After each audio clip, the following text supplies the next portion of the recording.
Welcome to the Cultaholic Wrestling Podcast. If you like, a lot of wrestling. A lot. Lots of wrestling. Lots of wrestling. So much wrestling. You can join us in that and it'll be good. Yep. Oh. Here we go again. I thought you were going to go for a bit of crack addict there. I'm doing Corbin. We're back and ready to do it all over again. Huzzah! I'm delirious. And I'm Ross. And I'm Jack. And Joel's here as well. Hello, Joel. I'm Joel. He's on dressed as Sailor Boys today. Now, I didn't plan anything fun this time. I brought this. I brought my Sunderland scarf thinking we were doing Hall of Fame. I was going to go, way, bloody Sunderland. We've done like 4 or 5. I know, we never do a Hall of Fame. Yeah, never do them on this one. I'll wear that until it gets uncomfortable. It will. It's a very dirty scarf. It's that. old. It's old. The whites are no longer white. It's old, all right. It's old. Red and cream army. We are Premier Crime. There's been lots of... No, that's uncomfortable straight away. There's been lots and lots of wrestling, lots of it. We're going to recap SmackDown. That was on Friday. We're going to recap Saturday night's main event. That was on Saturday. And we're going to recap Double or Nothing. That was the first bit of Sunday. Well, it's the same part, but it was physically impossible to come here having watched Battleground and Dynamite. And Double or Nothing and get some sleep. Yeah, I've not watched Battleground yet. Yeah. But we are going to push that review back to the regular podcast on Thursday when Matthew will be back. But Which will be out on Friday. We record that on a Thursday, which will be out on a Friday. Thank you, Joel. How are you feeling? Fine. Yeah? You? I'm tired, but... I'm going to put out there, that show last night, that Double or Nothing, was the show of the year so far, in my opinion. This might be recency bias, but I'm going back, looking through the annals of the last few months. All those annals, so many of them. And I can't think of a show that was as good as that one. But there was already a few little, not arguments, but a few little pointed opinions popping off in the comments of the What Happened That video. Such as? Battleground was better. Well, I've not seen it yet, and I'm very excited. I don't know if people are being truthful or if it's tribalism creeping in from both sides, but we'll have to wait and see. It wouldn't be a surprise. That's all I'm saying. NXT PLEs are always humping. Yes, we're gonna recap everything. Shall we just dive straight in with SmackDown? God, yeah. Come on then. This was a long SmackDown as well. I said in the chat this morning, I felt like this SmackDown took several minutes off my life. So I was thinking, it's only Saturday night's main event. It'll just be a regular 2-hour SmackDown. So I flicked on at 10 o'clock on Saturday night thinking, a nice couple hours before bed. And I'll go away to the land of Nod and we'll all be fine. Dreaming of sugar plums on Triple H's nose. 3 whole hours it was. We do enjoy this. I realise that we've started this off by going, there's so much wrestling. But this was a heavy weekend of wrestling. But it's such a boring SmackDown as well. Let's get it out there. It was... Oof. Let's find out. The show opens with the montage of everybody arriving and everything. Drew McIntyre is attacked by Damian Priest on his way into the building, and they have a pull-apart brawl. Neither man gets the better of one another here. Their match is on a knife edge. This is before the fatigue had set in, wasn't it? You were analysing this. Yeah. Let's see who's got the upper hand. I might not have seen the timestamps until I was maybe like 15 minutes in. Quick pause to go for a little tinkle at the point Percy at the porcelain. Yeah. The shock and horror of the 3 hours was then revealed. Tiffany Stratton opens the show in whimsical fashion there, according to my voice, and talks about the run she's had since winning Money in the Bank last year. But whoever wins the 2025 briefcase shouldn't cash in on her, or shouldn't try to. I guess you are cashing in. It's just whether you're successful or not. Mm-hmm. Shouldn't cash in on her. Alexa Bliss interrupts and talks about her achievements. Tiffany caught her attention when she beat Charlotte at WrestleMania, but now Bliss wants to win the briefcase and cash it in on Stratton. Bliss has cashed in before on Nia Jax, but she liked Nia. She doesn't even know Tiffany, and she'll make sure that Tiffany's downfall will be as fast as her ascent. Here comes Charlotte Flair, who stumbles a bit at first. You notice this, stumbles over her words a bit. Yeah, flummoxed. That's not the word. Flabbergasted.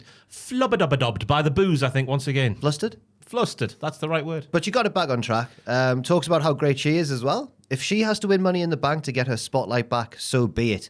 Tiffany calls Charlotte a hypocrite because didn't she say that cashing in was the easy way out? Good point, well made. Yes. The champion thinks that Flair and Bliss are a little bit too vintage for her, and the crowd go, oh! It's horrible because it's true as well in wrestling sense. Boomer. I think Alexa Bliss was like 2013. Charlotte was obviously around about 2013. That's 12 years. Yes. Tiffany's the new upgrade, and as long as she's champion, it'll always be Tiffy time. She leaves and passes Julia, who's on her way out for her match, and they have a little stare down. The most interesting thing about this was Alexa Bliss coming out when there was some talk about Charlotte Flair after their little to-do last week. Are they going to be friends? Are they not? She then follows this up, does Alexa Bliss, by saying that Flair is a narcissist who calls herself a queen and then says, I don't need none of that. So it's a bit confusing what she wants, Alexa Bliss, here. I'm confused as well, because at first, after last week, or was it the week before, when they were just sort of meeting backstage and going, oh, I thought that meant they were going to be an alliance. But now it seems like they're setting up a feud. Yes, it does. Or is it brainwashing? Oh. Who knows? Who knows? You decide. On to the first match of, if you are Triple H, you decide. On to the first match of the night. Julia winning a triple threat match against Charlotte and Zelina Vega to qualify for the Money in the Bank ladder match. Julia and Charlotte could be tag team partners with their purple and gold attires, I write down. This is a trend in the WWE's women's ranks recently. We would have Rhea Ripley and Roxanne Perez fighting each other, but looking similar with their attire. Yes. Just talk to each other before you go out. This isn't the Vince McMahon days where matches are made on the fly. I assume there's a bit more planning involved. Which All In was it, where there was two Wolverines? I think Sammy Guevara was Wolverine and Brian Cage was Wolverine. I'll take your word for it because I have no recollection of that. They were both Wolverine at different points in the card, I think. And that you've got to sort that out. You Yeah. can't be the same superhero. Can't have too much shing action in one card. Because of the... Yeah. Oh! Aye. We're not really super... Well, I'm not really a superhero boy. I don't think you... Oh, I like a Batman, me. Batman. Oh, yeah, early 90s. Michael Keaton, Clooney. Oh, yeah. Val Kilmer, throw it up. Yeah, absolutely. That's where I'm at. Anyway, lots of nice little spots where I was wrestling... about to go, Joel. I just wanted his thoughts, really. I'm not a superhero boy. No, You look down on it, don't you, Joel? You're that kind of pretentious film. It's not real cinema. No. QE at the end. I used to enjoy him back in the day, but Batman's my guy. I'm a What a Batman guy sly as well. little... I used to, when I was a child. When I was immature, yeah. No, just, Marvel blossomed stuff into a wine-drinking, bench-building film critique. Have you tried my jam? It's true. So there was lots of moves. Well, I say lots. There was a couple of nice spots where wrestler A would do something to wrestler B that would then turn them into forcing to do something to wrestler C. You know what I mean? A lovely moonsault to both lasses from Charlotte Flair, who was really slowing things down and made all of her movements in the match mean so much more. I've written down as I pretend to know what I'm talking about. Julia with the big stomp out with a figure four before hitting the finish on the United States champion for the win. I'm asking, why did Chelsea need to drop the title if this is where we're going with this? What's going on? Me too. If Zelina's still going to be the person used to take, and there's no shame in being the one who's taking the pinfall in a triple threat, but but it's all right, it's fine. I know it's a hard-hitting loss to take for Zelina Vega, but doesn't it get emotional? I just couldn't believe it. But you're right. Why did Chelsea, who was in the midst of a really entertaining title reign, what happened there? Yeah, and on top of that now, Charlotte can't be the hypocrite by doing what she said Tiffy did was crap. Because she can't. Yeah, she's not going to win. So what's she going to do with Alexa Bliss, who apparently doesn't like her either? What's going to happen? We'll have to wait and find out. We get I've called it a jealous DIY video package who hate the respect that those Motor City machine guns receive. Raise your fists. Something needs to change, and it begins tonight when Ciampa takes on Chris Sabin. DIY will become tag team champions again. This was like one of those Adam Pearce promos, but without the whiteboard. I was shocked by a couple of revelations. One, that they came to SmackDown just last year. They've been there for years, surely. No, it doesn't feel that long at all. They could be 2001 and be there for all I know. And they've turned the tag team division into the best on the planet. Debatable. Debatable. It is debatable. But AEW doesn't have many tag teams at the minute, currently operating at the top level. Honk, honk, baby. Oh, NXT. Honk, honk. Of course. OTM. OTM as well. The new Chase U. No good tag team divisions in the world. As she returns to the back from her loss, Zelina Vega runs into the Secret Service. Chelsea mocks her for losing, so Vega attacks her. Alba and Piper try to beat Zelina down, but B-Fab and Michin make the save. Road agents break up the brawl. B-Fab and Michin won a tag match against Alba and Piper tonight, and Nick Aldis is on hand to book it. Get in. Get in. Get in. Really happy this match is happening. It's a real shame, for Michin and B-Fab. They're just sort of there, aren't We're they? miserable men. Yeah, I know we are. We really are miserable men. Get in. Yeah, but innocent men all the same. We are just normal men. They made a confusing point. Either B-Fab or Michin went, Zelina's already got her revenge, and now we want some of ours. Did they mean her title win, or did they mean just that one right hand she landed in this segment? Potentially, yeah. Okay. Aye. The most impressive thing was how Chelsea was quite literally twice as tall as Zelina Vega. Yeah. That makes her like 9.8 feet tall, something like that. Chelsea seems like quite a tall lady. Yes. But obviously Zelina's very small. Very small lady. Johnny Gargano gets involved in Ciampa's match with Chris Sabin, so Alex Shelley tries to even the odds. Ciampa fakes a knee injury to distract the referee, which allows Candice LeRae to appear and costs Sabin the match. Her no pop could not get any louder. It was a negative noise, if that's even possible. It was incredible to see. Anyway, nice babyface outing for Chris Sabin, who hung in there while taking a battering before fighting back. I've written down as pure as the driven snow, because that makes sense. Ciampa with some nice jacket time, which allows him to get the Willow's Bell DDT in there. He got a jacket and then threw it in the face. Oh, yeah, right. Yeah, jacket time. Great tag team. Ciampa with the white noise on the apron. Surprised to see that on SmackDown. It's a gnarly maneuver. And we get to the Candice bit at the end. This should have happened a long time ago. Candice has just been spinning the wheels as Nia Jax's little friend. They never fell out, did they? No, she was just doing other stuff. So I saw this on WWE's official website. It was written as like Candice rejoins the. Oh, she was always with them. She's married to one of them. She was in the way, yeah. Yeah. Not in the way. She was in the stable called the way. Yeah, exactly. Yeah. I don't think this was. I didn't see it as a shock. I just thought, oh, Candice is there. But then they were going, oh, it's Candice. So it's my fault. I think it was a shock because you forget Candice is there sometimes, employed, just how she's booked. Yeah, it's not her fault. No, it's not her fault. Maybe since she stopped being Nia's sidekick, that was the most recent thing she was doing. Where, Yeah, she has been missing for a little bit, but it does become obvious at the end of the show, or apparent, why she has been aligned with these two boys. Just for specifically for the last segment. Just so someone has someone else to fight. Yes. Because without her, she'd have very little people to fight. Yes, she would. Right. Fraxion are interviewed backstage ahead of their big tag team title shot tonight. They don't care what DIY say about them. From the video package before, that makes sense. All they're concerned about is winning the belts tonight from the Street Profits. If they're on the same page, they're as good as any tag team in the world. Say it properly, Jack. They're as good as any frickin' tag team on the frickin' planet. Come on, amigo. Come on, amigo. Why do we need to have the if we're on the same page put in there? They're on the same page. NXT's gone. If they're on the same page, what we're dangling that carrot again They've for? not been falling out for a while now. They're great friends. They've got a banging new theme. One of the greatest themes I've ever heard. Can't even think what it was. The lyrics are sensational. Are they? Yes. I've written them down later in my script here. Yes. Can't wait. Just a brief one. Shinsuke Nakamura does a scary look into the camera through his samurai helmet. He had his little mustache, like that lovely cartoon character. I've forgotten the name of. Sat here right now. That lovely cartoon. That lovely cartoon. He's an orange. Yosemite Sam. Oh no, an orange cat-looking thing with a yellow mustache. Ooh. The Lorax. Lorax. L'Oreal, you're worth it. Lorax. Dr. Seuss, is it? Yeah. That guy, yeah. Like little E. Yeah. That's probably me being inappropriate to something. Sorry. No. Historical. I don't think so. Yeah. Just look. Yeah. Although I have heard that Dr. Seuss was apparently a bad guy. I've heard that as well. Yeah. Why?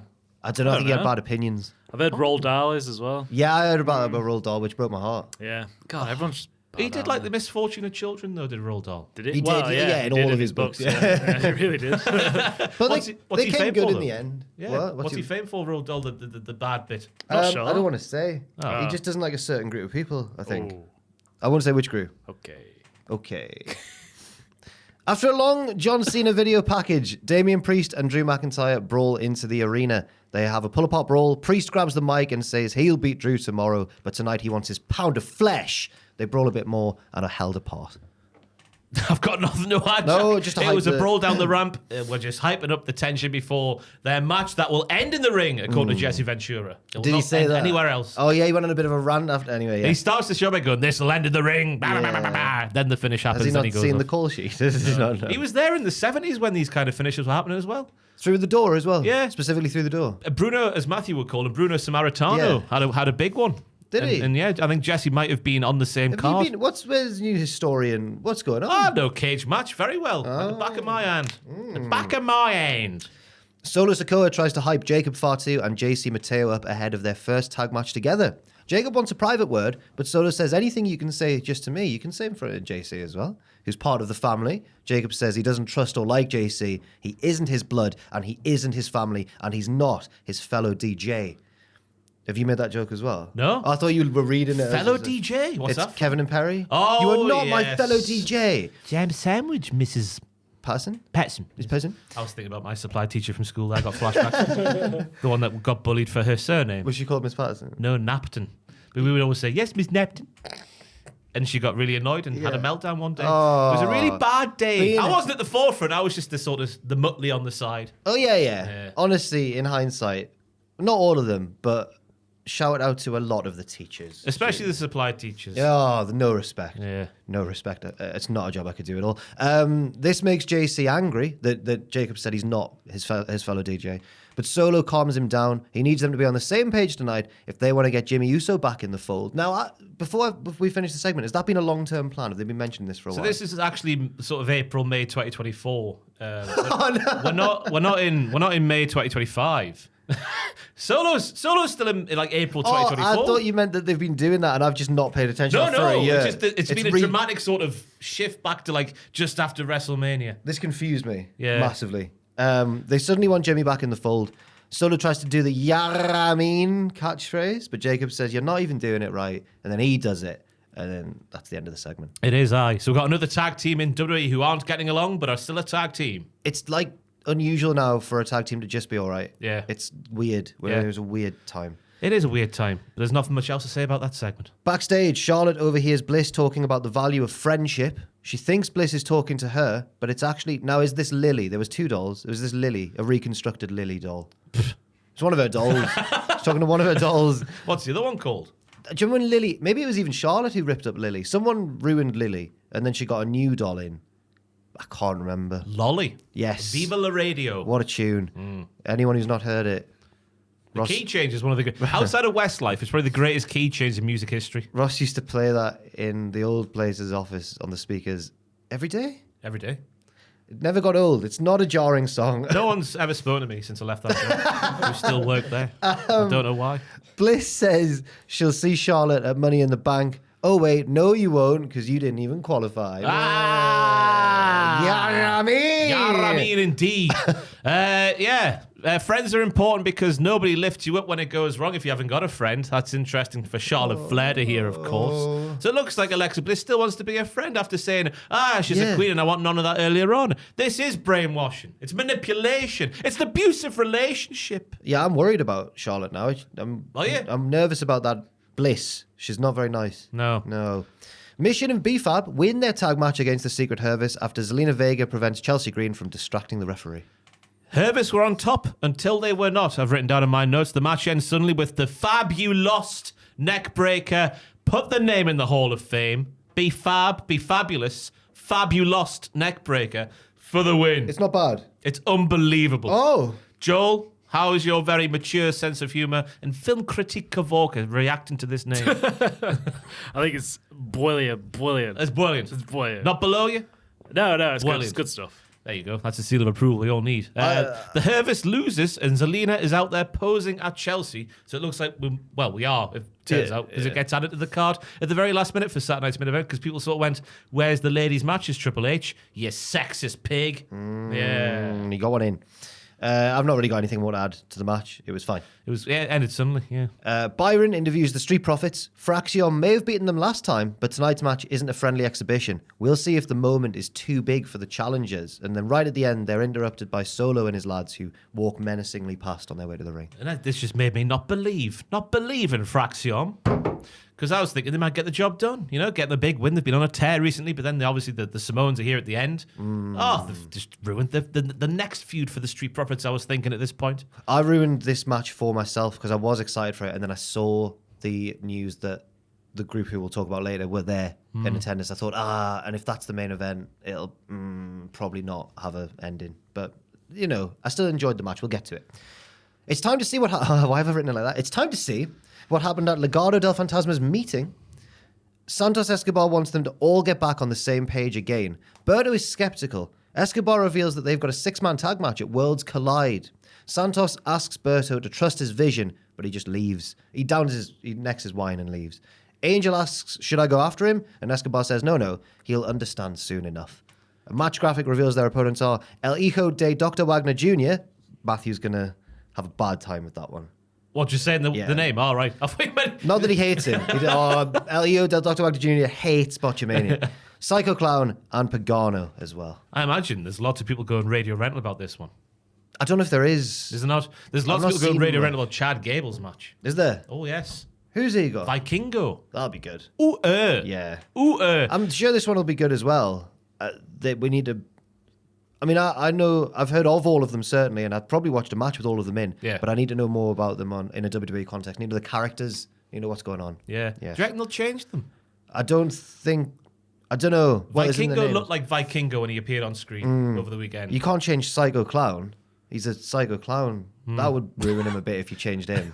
You can't change the Doctor unless he just has a different kind of practice he's in or something. From what I understand, he's the in-ring standout of the three by far. He's very, very good. Right. So, yeah. There's not much else to say about this segment because Santos was just speaking in nonsense, so he was. Talking about, there's family, sometimes there's fighting, but there's not. Then he says it's just business what they're doing. Is it family or is it business, Santos? Make What's your going mind on up, here? Santos. You can't mix both. No. That never ends well. And he's like, our pal just needs to see the vision. Soon he'll understand. Meaningless tripe. Almost like it's just to set up this match. Yeah. But we'll see. Yes. Jimmy Uso and Rey Fenix hype each other up behind the curtain because their tag team match is next. That gets underway against Jacob Fatu and JC Mateo. Jimmy seems to have the match won, but Solo gets on the apron and tries to convince him to join the group. This gives JC Mateo enough time to tip the momentum in his favor and hit Tour of the Islands on Jimmy and win the match. It was all about whether JC and Jacob could coexist. Remember those halcyon tag team days where every single tag team match was about coexisting? Yes. We're nearly back in those days, but not quite. Massive corkscrew plancha where Ray bounces off the bloodline last to land flat on his back on the floor. Made me say, Make him say, ah. Ray did. Ray Ernix. That makes no sense. Move of the week? There was a lot of moves this week. Nah, it's an AEW, isn't it? It's got to be. I know, probably in one match in particular. What a show. I've not written it down again, so we'll see if I've remembered it in the script. Okay. Lots of eyes meeting in this match, which Andrew would have liked, of course. JC doing a standing moonsault. He looks right at Fatu. The tension is palpable. Yes. Solo, we go back to him really wanting Big Jim to join because we are now in April 2024. I still love you, he says to his Big Jim. And that bleeds into the finish with Solo distracting Jim, which leads to a missed splash, and JC getting the Tour of the Islands, it was called this week, because it was called something else last week, wasn't it? Like Violence of the Islands or something like that. The Tour of the something. But Tour of the Violence. They've either gone back to it or the announce team just forgot. Yeah. So yeah, it was all right for what it was, but again, it just goes back to this. There's one too many tag teams just aren't getting along at the moment. But this one probably makes the most sense because JC is new, and Jacob doesn't like Solo anyway. Yeah. So this one does actually make sense. It does make sense. The only bit that I didn't, now that you've said it, the only bit I didn't enjoy is that they just brought back the wanting to recruit Jimmy thing for no reason. Around this time, I think, is when I started to check. Well, there must only be like one match left. And I checked it. Oh, there's a lot. LA Knight demands mic time from Byron Saxton. He talks about how he's going to beat Aleister Black and Shinsuke Nakamura tonight just to hype before going on to win Money in the Bank. He's a 24/7 live and breathing Money in the Bank Jack. That's what he is. Yes. And he's going to walk through the darkness because he's fighting people who come to the ring with the lights off. I know. I realized that he said very, not even basic stuff. Just said factual things. The lights will go down. Aleister Black will come out. And then the lights will go down.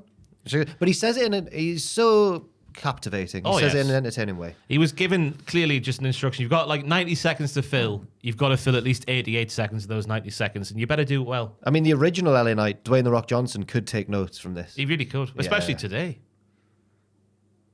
Why? Because he's fallen off a tree when it comes to his promos. Oh, I thought you meant specifically today. I was like, what's happened to Dwayne?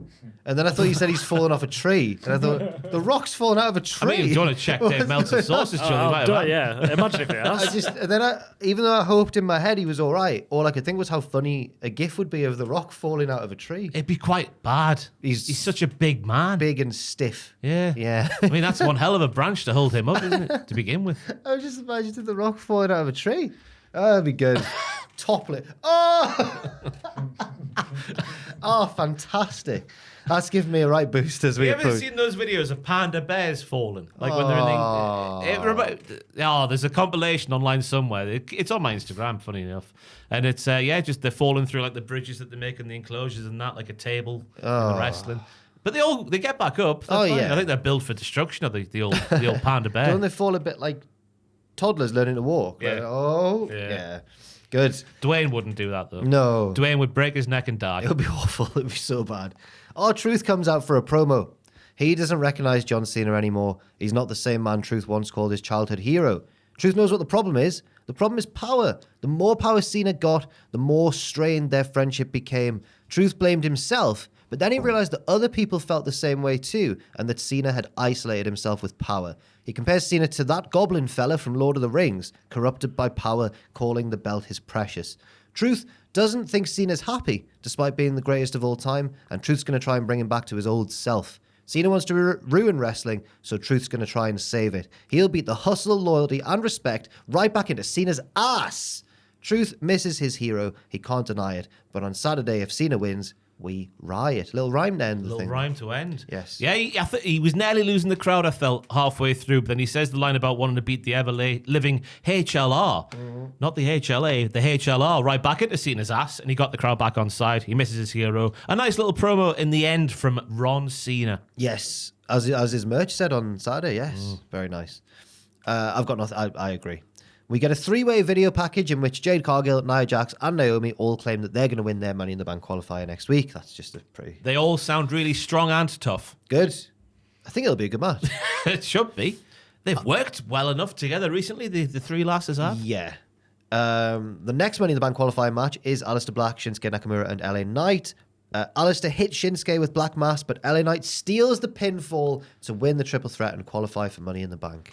Really enjoyed Nakamura and Black kicking each other really, really hard. It's all well and good having Nakamura look as good as he did during numerous points during this match, but then we need the follow-up, which never comes, so it was a bit wasted here. He's in that proper Ziggler role from like 2017 onwards for me at the moment, Shinsuke Nakamura. Yeah. So he did look very good at numerous points during this match here. LA Knight looked good getting his Megaplex in on Black, who's in the middle of battering Nakamura. They seemed together really well, seamlessly. Yes, they do. Yes. It was a very enjoyable TV match. It was, yes. And, Are you surprised that LA Knight's the choice to be in the Money in the Bank? Do you not think it was going to be Aleister? No? Yeah. Black's got other things going on, hasn't he? He's got another feud, with yes. Mellow Hayes. Well, speaking of that, backstage, Carmelo Hayes brags about having a Money in the Bank qualifier next week. He brags about having a Money in the Bank... That can't be right what I've written down there. Huh? He brags about having a Money in the Bank qualifier. Oh, he does. He's bragging to The Miz going, guess what, Miz? Oh, yeah, because The Miz tells him then, I picked you. Son. Miz reveals that actually Nick Aldis gave Miz a choice whether to put himself or Mello in the qualifier, and he very selflessly chose his pal. That's because Miz knows that Mello can go on to win the whole thing, but only if he does exactly what Miz says. Mello seems confident. Yeah, Mello seems buzzing about The Miz going, it's my play. Execute, the plan exactly as I design it, he says. I got you, coach. Yeah. I thought you'd be like, wait. I'll do it myself with me Dre necklace. Well, Miz has won his trust, hasn't he? Since he won that Battle Royal, I guess. He keeps getting kicked in the face. They've not... Since the Miz helped him win the Battle Royal, but since then they've not really conveyed this changing relationship that well enough on TV for me. Yeah, there's been a little chapter missed in the middle because at the start Mello could not be arsed with the He Miz. hated him. But now he loves him. Yes. Even though he's a cringy dad that no one would like. I like the Miz. Do you know what? He's all right. I like when he shouts. He's good at shouting. He's good at shouting. It's just sickening how much he's winning at life, you know. He's not aged also. Yeah. Strange. He's built a new house, I see on Has Instagram. he? Yeah, Maurice is building a house. Yeah. He's making Maurice build the house. I think Mike and Maurice are putting their money into having other people build a house. I can just for them. picture him as a lazy foreman just sat there in his chair outside. Go on, Maurice. Get up that ladder. Okay. I'm tired now. Not in a weird way. Come on now. Backstage, Nick Aldis tells Jacob Fatu that he'll be in the final qualifying match next week. Solo pretends to be happy about this. Really good comedy acting from Solo. I liked it.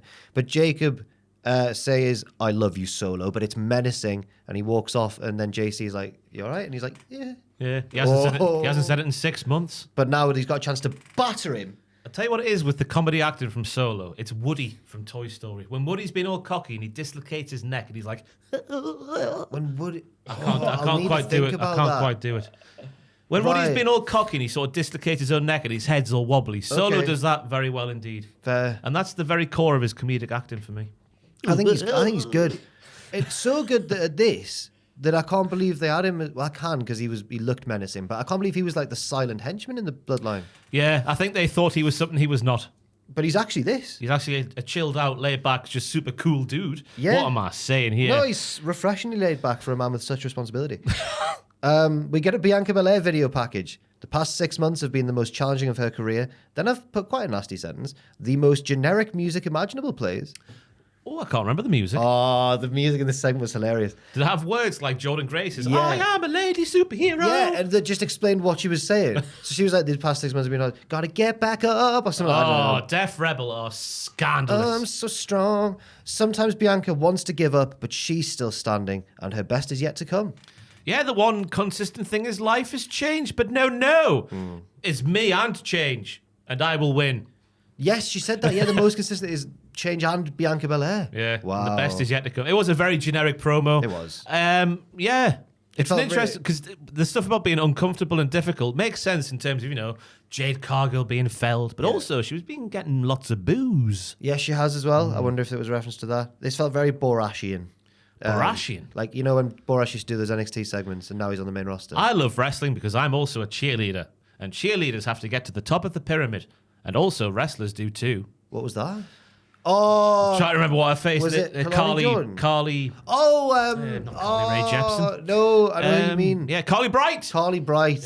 Yes. That was her motivation. Where's she? Is she still there? Don't know. Oh, she's all right. Shocking revelation, though. I've been putting together like an intro for WTF for Saturday night's main event, and I was looking for pictures of Come Tuesday. Did you know Come Tuesday's therapist was Carmen Petrovich? No.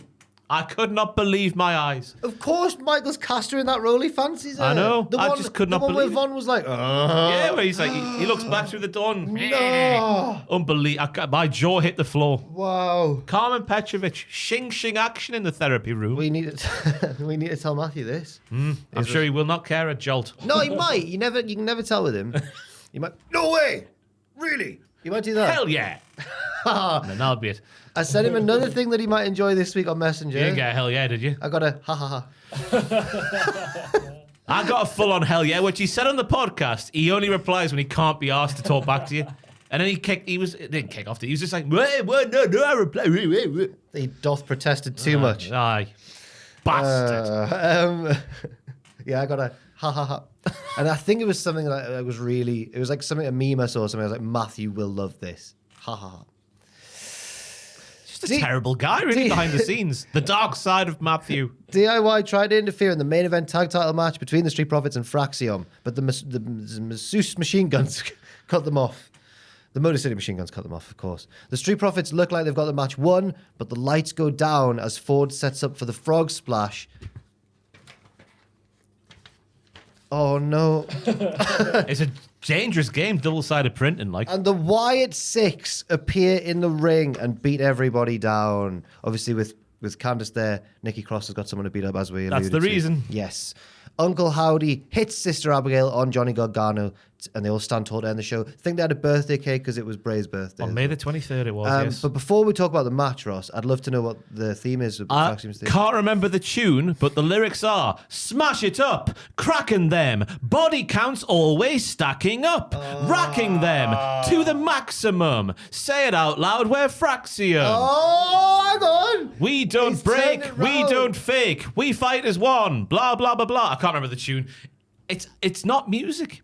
No, it sounds rhyming. If you hear what they've done, it's got they've put silences on the drums. It's like a gun from James Bond that you made a joke about last week. Oh. It's a straight... Def Rebel are terrible. Is that a hallmark of trap beats? I don't know. Oh. No, it's not a trap beat. It's not a trap beat. I know It what- sounded like it was a rap there. Jack Atkins has told me what a trap beat is. It's not a trap beat.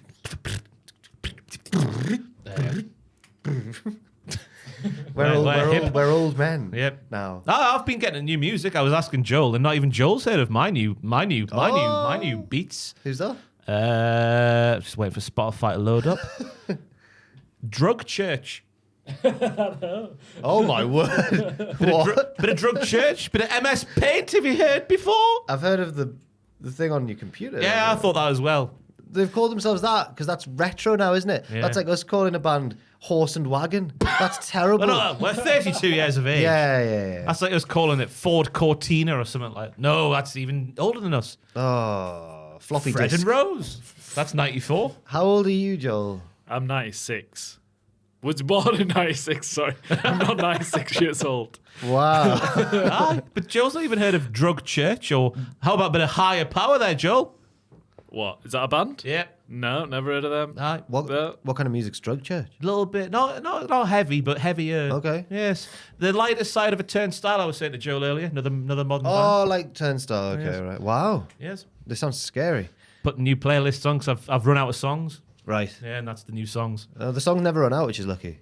Well, maybe they will. Who Yeah, knows? one day they will. What did you think When of we all die. What did you think of the match? Well, the story was quite simple with the vets taking the kids lightly at the start, which is weird to say with the Street Profits being the vets, but I guess they are because so. time is going on forwards. Yeah. Ring General Fraser goes for a missile drop kick. Tez is ready for it. Nathan hops down from the top rope, then does it again, causing Wade Barrett to wet himself at his tactical work. Nice bit of the with the tandem top rope maneuvers from Fraxiom. Tez breaks up the pin with like a Takeshi Castle skipping stone right into a golden ratio. Fantastic Yes. little sequence there.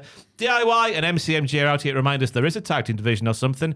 And then the Wyatts come out, and I could not believe my eyes. Yeah, I didn't know. On one hand, I was happy to see the Wyatt Six, and the crowd response was fantastic. But I was really enjoying the match. Yeah. Could you have had them maybe break up a different match? Yeah, or just attack after the match is finished. Yeah, but I Because now guess the Muddies have been watered even more. the wars have been muddied. What did I say? The muddies have been watered, which is Yes. a nice way of putting it, to be fair. Those little watery muddies. Yes. But the waters have been muddied even more. Yes. I don't really have anything else to add. That was a long SmackDown. It was so long and pretty. Apart from the main event, there, just scrolling back through, so boring. The triple threat match that had LA Knight and Nakamura and Black Yeah. was also good. But apart from that, It was too long for the amount of stuff they yeah, wanted to do. SmackDown's in a rut at the minute. It is. Raw is clear, as the kids would say. No cap. No cap. Saturday night's main event. Not as long a show. Matches over segments and all that sort I of think stuff. there's 1 hour 26 of actual sort of wrestling. There was a lot of ads and stuff. Like 34 minutes of adverts. There was a lot of ads. Yeah. CM Punk and Sami Zayn take on Seth Rollins and Bron Breakker in the opening match of the night. Sami has Bron set for the haluva kick, but Paul Heyman grabs his leg from the outside. This distracts the referee, which allows a returning Bronson Reed to arrive in the background out the crowd and tackle Punk through the barricade.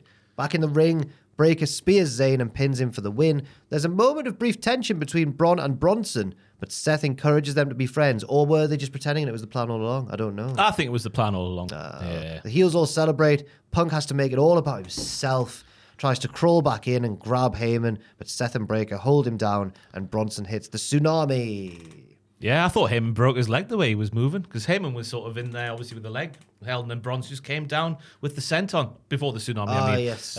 But yeah, the Bronson thing makes sense because I thought when he appeared that he's going to attack Seth Rollins because of the 6 tsunamis and Rollins never got his revenge and this, that, and the other. But then people on Twitter were sharing a video of a promo on Raw where Punk was taking credit for injuring Bronson at Survivor Series. Oh, was he? Yeah. Why would he do that? Because he's a bloody idiot, that's why. You're like an idiot, you. I think we might get a Seth thing as well, where he's like, "I'm a tactical man. I'm going to put my personal thing," and I've realised and he told me that he's a dangerous man. Business. Yes, But it's also interesting for Seth because he's now surrounded himself with another man who gets babyface reactions for heelish things. Yeah. Braun gets babyface reactions for heelish things. Rollins gets babyface reactions for heelish things. Well, I guess they all make sense. It's all the same, isn't it? I'm Whatever. excited for Bronson. I wonder if this takes a bit of the shine off Bron. Well, that's the little storyline I'm sure they'll do because tag teams don't get along in the WWE. Oh, and this is another one. Give them the belts though. Have Yeah. them beat the Viking Raiders tonight. Yeah. Tonight. Oh, it's Monday, isn't it? That means Yes. it's Raw. Have them win it. Have them win them tonight. They won't though because New Day are fighting. Oh, it's not even the Vikings. It's the New Day. Creed- Everyone always forgets the New Day are the tag team champions. Yeah. I thought it was the Vikings still. Aye, New Day are against the Creeds and one more team tonight, aren't they? It's a triple threat Oh, affair. I'm yeah. sure. There's at least 2 teams involved in this match. All right, well, they've been attacked backstage. We need someone to tag team to be in the match. Oh, I need Yeah. a drink. I'm Adam Pearce. Ooh. Yes, that's how Raw goes. Yes, it the is. match itself, though, was a proper throwback affair. A couple of fiery baby faces taking on some dastardly heels. And that a fiery throwback affair. It's Saturday night's main event, It so is, it yeah. makes a lot of sense. Match went straight to the big bombs with Braun going off the apron. Oh, sorry, Braun. Yeah, no, Braun going off the apron Oh, for the that's big gonna announce get- table. Lariato. Now that Bronson and Bron are in the same Braun Seth. That could be their name. could Braun be. Bronson Seth. Bron- Braun Seth. Bron squared. Braun Square Seth. Braun Square Seth. Names are hard. They'll call themselves the Revolution, won't they? Bronsonlins. B Seth 3, B Seth B. BSFB. Yeah. Seth. BBS. Sethamphetamine B. Yeah, that's good. Sethamphetamine. Hey, Yes. you called Bronson Reed, Ross, and the big question a couple of weeks ago we said who's going to be the third man, and you suggested Bronson That's what I remember Reed. about you, because I've got no idea what you're talking about. But fair play. Next time, try and remember something clever That you- that I've said, and that'll be fun for everyone as well. That'll be good. No, that's a good shout, and it's paid off there in spades. Oh, God, my head is so big right now. You can tell that Seth Rollins and CM Punk get along famously backstage because we see a code red from from CM Punk onto Seth Rollins. Come on now. Well, they must get along. I've said in a Wade Mardle fashion. Come on now, pal. A code red. I can't spike. Yes. You enjoyed the match then overall? Yeah, it was nice to throw it back was a fair. Got to where it needed to go. I'm trying to think if it was my favourite match of the night. It may have been. Probably was. Oh, I was a big fan of Ron and John, me. Yeah. Because that's all it had to be, and that's all it was. It was only like 4 minutes long, yeah. But that's later on. Chelsea Green is interviewed before her title match. After she beats Zelina Vega, she'll enter her second term as the greatest, longest reigning Women's United States champion of all time. That match is next. Piper Niven and Alba Fire interfere on Chelsea's behalf, but Zelina still picks up the win with that move again, but an Avalanche code red. Which is a nice sort of callback to how Chelsea won the title on Saturday Night's main event because she did the Avalanche Unprettier off Brett's rope. That was a great finish, that one. Yeah, but the match was going along fine. Like Chelsea was beaten down on Zelina Vega. Then Zelina Vega gets like 2.25 moves in. So I'm counting that 619 as a 0.25 of a move. It goes wrong, but you booted her in the face anyway, which I found hilarious. Fair enough. But also sad for Chelsea because it really did bust her open. She was left with a bloody nose at the end of this match. Yeah. And yeah, the callback there it was sudden. I guess it was a bit cut for time as you would expect on a show like this. It's a shame about adverts, but we're in a capitalist society, aren't we? We are. I think they do deserve credit because this was kind of shoehorned in with one night's build the night before, and they went out there and did absolutely fine. Yeah. The Chelsea, even though you wouldn't look at Chelsea or Zelina as like two of the very best wrestlers in WWE, I think they've got a good dynamic. Yeah, and, they do. And they always make things entertaining. Little and large. Yes. Crouch and Defoe. Alba Fire will soon be I'll Be Fired because her work as a Hervis lady down the aisle was not good. Chelsea had her elbow touched by a civilian. Oh. Piper on one side was doing great work. I thought you meant she was going to be like Batista. She's showing babyface tendencies. And Oh, she's no. Oh, right, okay. Should just be. I've tried to make a pun there off her It was name. good. It was very good. But I'll be fired. she didn't stop them from doing that. No. That's terrible. Disgusting. Piper would never. No.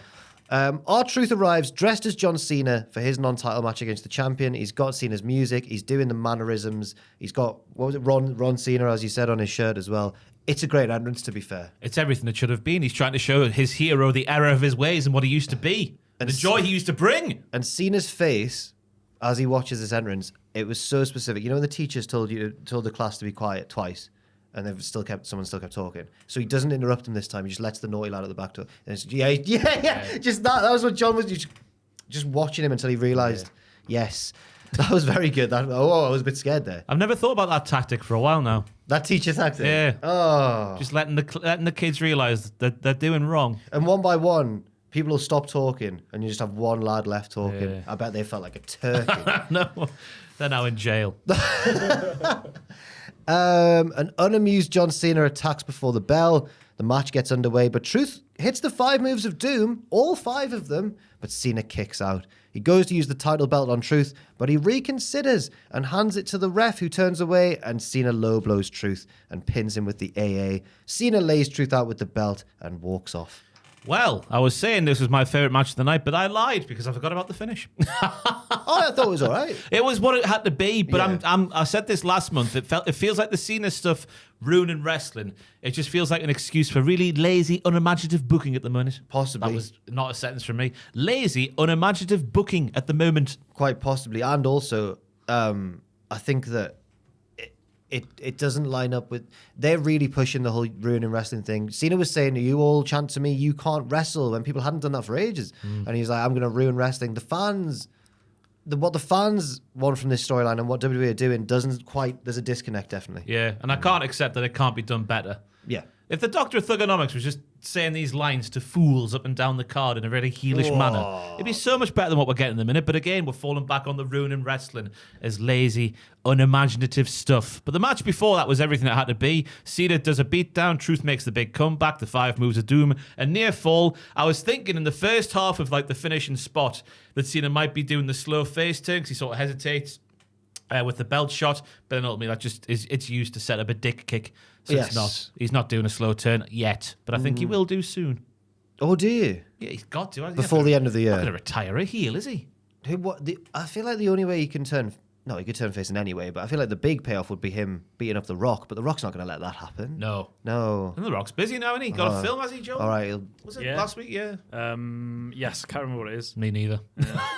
Was this what you said Fraser was on about? I think so, yeah. It'll keep him out of next year's WrestleMania. I think that's, Fraser did say that sentence. Maybe Cena will beat up Travis Scott, and that'll turn him... I never want to see Travis Scott in a WWE ring again. Fiend. I don't want to hear that anywhere, ever again. Cena bumps into Jey Uso backstage. Jey reminds Cena that the last time they saw each other, he was eliminating Cena to win the Royal Rumble. Cena says he can't wait to see Jey lose the World Heavyweight Championship to Logan Paul. Cena says, wouldn't it be funny if he took the WWE title home with him when he retires, and the world title will be in the hands of a dirty, disgusting YouTuber? Yeah, I'd mint that. Mint that. That would, and he goes, that would ruin wrestling. You can tell John's a serious actor. Yes. Because the way he was acting here was incroyable. It's very hammy. A different level to anyone else on the card. Speaking like a Bond villain, so he was probably. I don't know. John's a better actor than this. I've seen him act better than this. What's he doing this for? I don't know. Okay. It's wrestling and we expect less. This means that John doesn't respect wrestling. Shoot doesn't respect wrestling. He thinks it's not worth my actual acting ability. I'm just going to pantomime it up. He's probably been told this while going through his Hollywood humiliation rituals, like being naked on that award show and the Ricky Stenicki scenes about jizz. What's all this about? Why does he do that? I don't know. I thought you meant this is a real conspiracy that he's. It's out. Oh, it's on Instagram. That he loves it. That he absolutely loves doing it. He loves the humiliation rituals of Hollywood. I can see Cena being that sort of bloke. Why? Just a bit odd, isn't it? I've seen that episode of Total Divas or Bellas where he's in the kitchen and he's just like he's got specific rules about everything. Oh, yeah. He's kind of weird, and I think sometimes that could go the opposite way, and he just wants to lose all control. Ooh.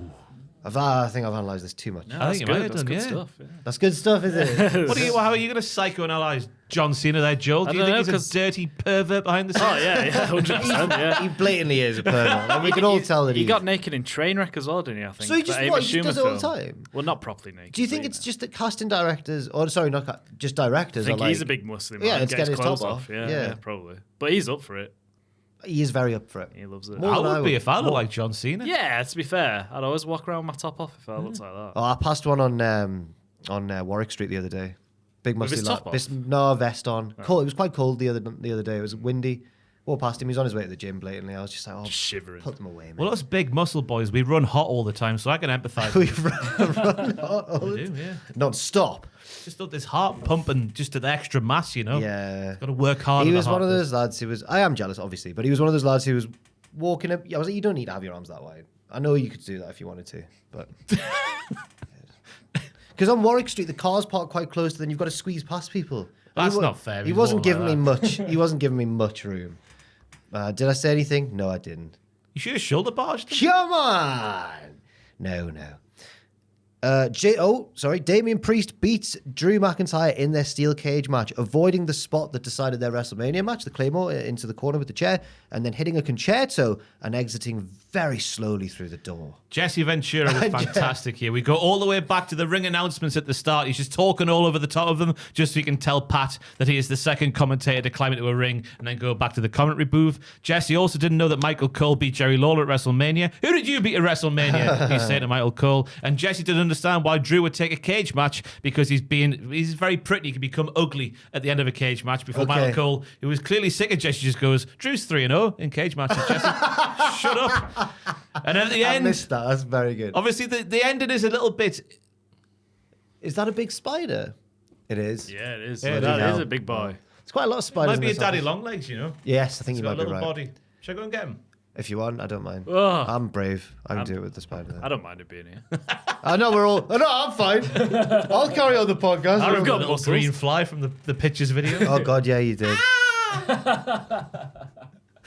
It's harder getting rid of. I'll get rid of him. Right, Whoa! Just What's he doing? I need, I need some kitchen roll and a glass, though. I don't want to kill him. Lights down. Lights down, leaps down. Anyway, what was on about? The finish was a little bit misplaced for me just because this was a blood feud, and they said numerous times on commentary this was the feud ender. But he walked out the cage. You got to surely the Kavorka of the pinfall, pinning those shoulders to the mat for 3. Yeah. I know he nullified the threat, so he could walk out the cage. But if it was me, I'd be wanting to pin foot on chest. Yeah, I feel that's why he walked out so slowly to show, like, look, he's done. Yeah. He can't stop me now. But Jesse loved it. That was exciting, wasn't it? He shouts with Priest walking out the cage door. He just didn't understand that cage matches can end that way, even though they did way back in the day when Jesse was actually wrestling. I know. I don't really understand. It was Matthew who taught me that Jesse Ventura apparently wasn't very good at wrestling. Yeah, Matthew did say that. I didn't know that. I don't think I'd ever seen a Jesse Ventura match until Just seen the clips with the feather boa and that. Yeah. The body! Which made me think he must be amazing. Down in the Baja. I can't do that. Will, not Will still, he's the South Hampton manager. Will, he's on Chris Van Vliet's podcast like 3 times a year. I've forgotten his name. He was on like SmackDown back in the day. Everyone at home knows who I'm talking about. He's got a great Jesse Ventura impersonation. I know Karrion Kross does. Yeah. Will on Chris Van Vliet, as in he was a wrestler. Will impression. A wrestler? Will Sasso. Oh, right. Yeah. He's got a good one. But the match up until that point I thought was just fine. There was a nice... the match that's match that's underbelly more than it was overbelly. Really good back and forth cage match with not too much cage actually used. What does that even mean? What does that mean? That's poetry. So it was underbelly more than. So I guess maybe they were targeting each other's vulnerable parts more than they were their over. If you want, that can be applied, and I'll take it. I don't know what I've meant by that. Wow. Match that's overbelly. That was a lot better than it's. So it was a match that's underbelly was better than its overbelly. Yeah. What's the underbelly of a wrestling match? This is cryptic. No idea. But this is good. I think that's all you need to be a best-selling author. You just need to not explain what you mean. Yeah. And people will just go, that's genius. Yeah. It's like art. That's high art. That is art what you've written there. Wow. Oh, yeah. It's just like Jimmy Carr. And you are so good at writing art, Ross. Well done, pal. He's so condescending when he says that. And you are so lovely. You shouldn't say things like that. Jack, you little virgin loser. What are you doing? Not that I'm bitter about it or anything. No, I wouldn't want to be in your shoes when he does that.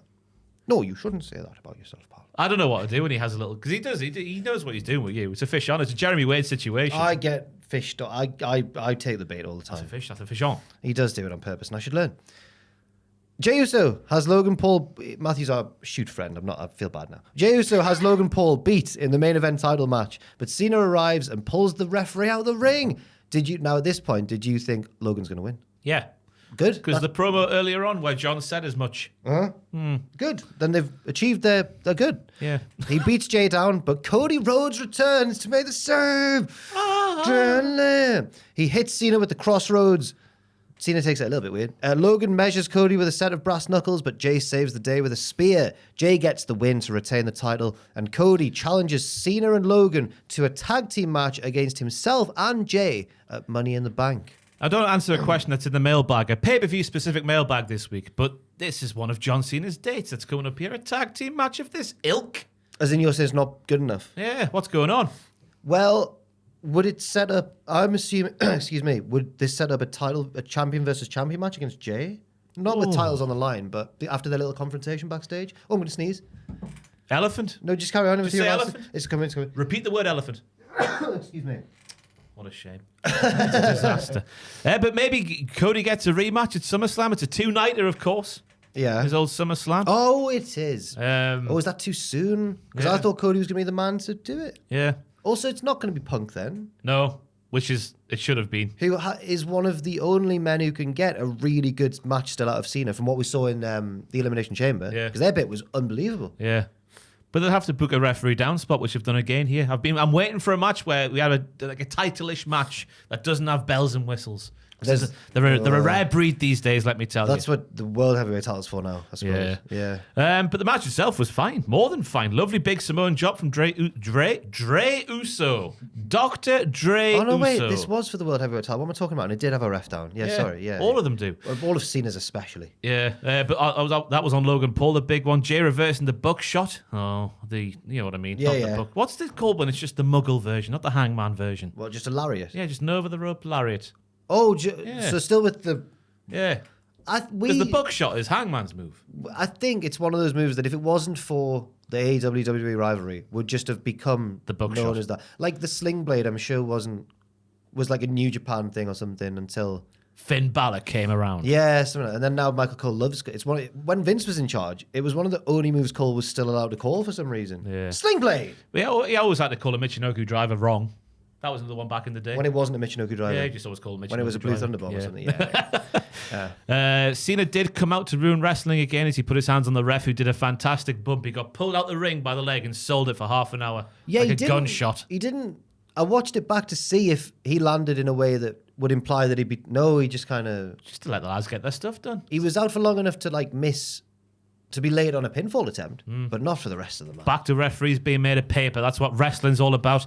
So I'm not really fussed about a tag team match between Logan Paul, Cena, Cody, and Jake Money in the Bank. I think there's a myriad of better options to do for a big PLE like this one. Yes. But yeah, I'm sure it'll be fine on the night. But it is, because there was rumours in the build-up to this show that it was going to be Cena, Logan, and Travis Scott against Cody and two other babyfaces. I think. Or against three babyfaces anyway. I can't. It's better than that. I can't condone that, what you just said there. It's better than that. I cannot condone that. Because people were like, is Cody finally going to get his revenge on Travis Scott? I mean, that's what we're all waiting for, isn't it? Thoughts on the show overall? It was fine. That's all I've got. There's too many adverts, but there's nothing we can do about that as fans, is there? The matches were fine. I don't agree with Jesse Ventura's outrage at the end of Priest and McIntyre. Yeah. The opener was good. I think it was just a load of fine, which I think is what Saturday Night's Main Event is about. It's not a show for us, is it? It's a show for the casuals. Yeah. And it's got its own charm in a way. Yeah. The Sometimes. Johnny come latelys. Yes. Or the Johnny maybe comes not at alls. Or the Johnnies used to and then went away. Now they come again. Yeah. Yes. AEW Double or Nothing, Ross Tweddle's show of the year. So far. It's in the conversation. I think I would agree, actually, in hindsight. I've had to rethink what's happened because last night was long. It's normally Revolution. Show of the year. Yeah. I can't. Revolution. Excuse me. Revolution was ruined by the ending this year. Oh, so badly. Yeah. So I'm thinking of Dynasty. Sorry. Christian's cash in was Revolution, wasn't it? Yeah, as well. Yeah. But no, this was. This is probably in the conversation. I probably agree. I just had to shake off the last. It was daylight when it ended last night. Oh yeah. Up the BST. Only two pre-show matches. I didn't bother watching the pre-show. I'll tell you what happened if you want. Holly Cameron and Anna Jay beat Megan Bain and Penelope Ford. I saw a bit where Harley Cameron was shoving the face into the ass. The assisted stink the face. The fat ass with a PH at the start. It's what Anna says herself, so we're allowed to say that. Yeah, she's got a bad attitude and Yeah. She says it the other way around, but yeah. She's got a fat attitude and a bad ass. No. She says fat ass first. But fat ass and a bad attitude. Yeah, and she's all out of attitude. The camera missed Holly Cameron's finisher. Oh. Because the other two were brawling on the outside, and the director's accidentally gone, we'll need to see what's going to happen on the outside. And then you hear Excalibur go, oh, Holly Cameron's finisher. Because it's just called her finisher or something like that, isn't it? Is it? That's her name for her finisher. It's just Holly Cameron's finisher. It's a good name. Clever. She's funny lady. Pre-show match 2. Bandido, AR Fox, Hologram, and Commander win an 8-man tag against the team of Trent Beretta, Rocky Romero, and crew Leo Rush and Action Andretti. There was lots of lucha stuff. And yeah. You know what? Brian Zane doesn't do the pre-shows. Miller doesn't do the pre-shows. So I took a stand and I was like, I'm not going to do the pre-shows either. The shows are long enough. Well, people are criticising us right now, no doubt. It was... you know what? Not criticising me. The greats. Not criticising me. No, not you. Criticise me, but I'm doing what Miller and Zane do, and that's my barometer. Fair enough. For life. I watched I've got a bracelet at home that says WWBZ. What would Brian Zane do? ASMD. And Simon Miller do. I don't think I enjoyed this match as much as the live crowd did. There was lots of big poppy moves. Yeah. But towards the end, there was some of those moves where like all four of them set up for ages and then all hit a different dive at the same time, and it looked cool. But I was like, You had like Trent on the outside just waiting for ages just to get run out of the way. So it did, but it was just a pre-show match. Bloody wrestling logic, eh? That's fine. The next match, the first match of the main show, had a lot of logic. Mercedes Moné beating Jamie Hayter with the most brutal inside cradle I've ever seen. I thought you broke her neck. I was terrified to win the Women's Own Heart tournament. Good match. I thought it was excellent. This feels like the Mercedes who was phoning it in once upon a time in AEW has been long gone and dead by now. That came out weirdly, but you know what I mean. It was a match that had a bit of everything, the map-based stuff for a slow burner of a start. Then Mercedes gets on top with her own brutal stuff. Hayter hitting hard for the comeback. Then just a back and forth ding-dong where both lasses get to show how good they are before, as Jack said, the terrifying finish. She whips around so quickly that she just about tucks her chin enough to get around just old Jamie Hayter. Joel, you know an inside cradle? She does that, and then it's almost like a DDT. She goes bang, and her head goes into the canvas. It's really scary. Okay, I don't know if I it can was. see that. I don't know if it was an accident. It looked brutal. She seemed fine though, Mercedes. Yeah. Sorry, Jamie Hayter did. It worked for the finish. So even if it was a mistake, it still looked. It didn't look like a botch, but it sort of did because she. I'm not counting as a botch. No, not a botch, but just Snug maneuver, wasn't it? yeah, really, really snug. I liked it as well. We had Mercedes constantly working the back of Jamie, the previously injured back. Yes. The Meteora from the draping Meteora to the floor was scary. Yes. Jamie Hayter took a beating in this one, actually. So she did, even when she was beating herself up, banging the knee on the steps on the way up there for the big lariato. Oh, yeah, she did have a bit of a Recovered stumble. well. Yes. I thought it was over when she got the first Hayter raid in. And yeah, I've written down the final roll-up was the most brutal I've ever seen, which I think it probably is. Yes. Yes. I enjoyed it as well. Good opener. It wasn't.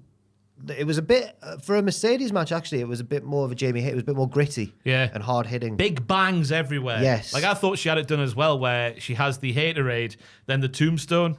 Yeah, there's a tombstone. Yeah, Mercedes survives and then gets the win herself off the roll up. Yes, very, very good match. Very, very good. Good opener. FTR take on Danny Garcia and Nigel McGuinness. The heels intimidate Tony Schiavone at several points throughout the match.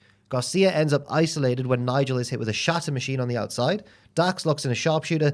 Daddy Magic tries to just cheat. Tries to just run in, which I didn't quite understand. It's fine. He's a good guy. Yeah, but Cash takes him out with a dive. Stop that. Garcia passes out from the pain of the sharpshooter. Nigel's too weak to. He's too weak to break. He's up been wiped out in the ringside area, hasn't he? And FTR get not the submission win, but the technical submission win. The amount of goading of Tony Schiavone, I was waiting for the Sweetie Jar-esque spot, whatever that would have been. I thought he was going to punch him at one point because he could. He's like that. Cash calls him an old F at one point of the match. Sit down, you old F. Wow. That rhymes with duck. Yes, we get. Imagine we'd said the other one. Whoa. We get. What do we get? We get Nigel later on though, dragging Cash over in a submission, going, apologise to him, and he's like, I'm sorry. When Tony's like, I can't hear you, sorry. Yes. If there's one, I don't really like Tony as a commentator anymore. I don't really think he adds anything of value. Me He just neither. goes, this is terrific. Yeah. But when he's still very good at when a heel's intimidating him, he's actually really good at getting sympathy. He's just a nice old fella, isn't he? So you don't want to see him getting beaten up. So when he's on the brink of getting beaten up, it's that Gorilla Monsoon thing, isn't it, from back in the day? But Dax, I thought, was laying it in hard with Nigel. The right hand at the very start of their little tete-a-tete inside the ring. The chops. Welcome back, Nigel. He's probably saying under his breath, haha, we're manly men. Let's have a shot of tequila and cross swords in the showers. Yeah. Or whatever manly men do after they've fighted each other. Both of FTR were great dicks throughout the entire match. I thought it ebbed and flowed and built nicely to the hot tag from Garcia. Nice moment I've written down with a double submission hold and Daddy Magic dealing with Stoke on the outside. It looked like it was over, but it was not. Actually, I disagree. I don't think that Stoke moment was good. Why was he running in the ring? To break up the double. That would have been a DQ. Referee's discretion in AEW, we know this in AEW. And a nice heartbreaking moment in the finish with Dan passing out with Nigel just a meter away. Now, you predicted, and I agreed with you, that Daniel Garcia would turn heel in this match or after it. And he just didn't. No. Just ended. Which, on a show like this, I don't mind. There was a lot. Yeah, it didn't need another big moment to take away from the other big moments, if that makes sense. That's very true. Maybe it will still happen. Because I was expecting Cope to come back and set that FTR versus Cope and whoever. I was at one point as well. Maybe it was after this match. There was a moment where I was definitely. Oh, it was when Brody King and Ishii were there, and then I didn't hear the music. Someone's music hit, and the crowd went wild. Brody King, yeah, and it was Brody King. Ricochet wins a very bloody stretcher match against Mark Briscoe after a low blow and several shots with a pair of scissors. One of two pairs of scissors in this match. Great tactics. Yeah, great tactics. I really, really like this match. Big, stupid bollocks fun I've written down here. Yes. So much like about the match. Lovely change of pace after the heartbreak of the last match we saw. Fair play to Mark for growing some hair for this match to make the bald chance even like a deeper cut for Trevor. That has to be why he did it, yeah. Because he was also bald until like last week. He's grown that mohawk very quickly indeed, let me tell you. He did. I thought, there was for those who didn't see, Mark Briscoe gets a bucket of cleaning product out from under the ring and uses one of them and shines up Ricochet's head. Fantastic while in a moment. headlock. Oh, I just had Joel move laugh of the there. week. That is good. That's It's good good, stuff. isn't it? Might be my move of the week. Oh my! Oh, baby!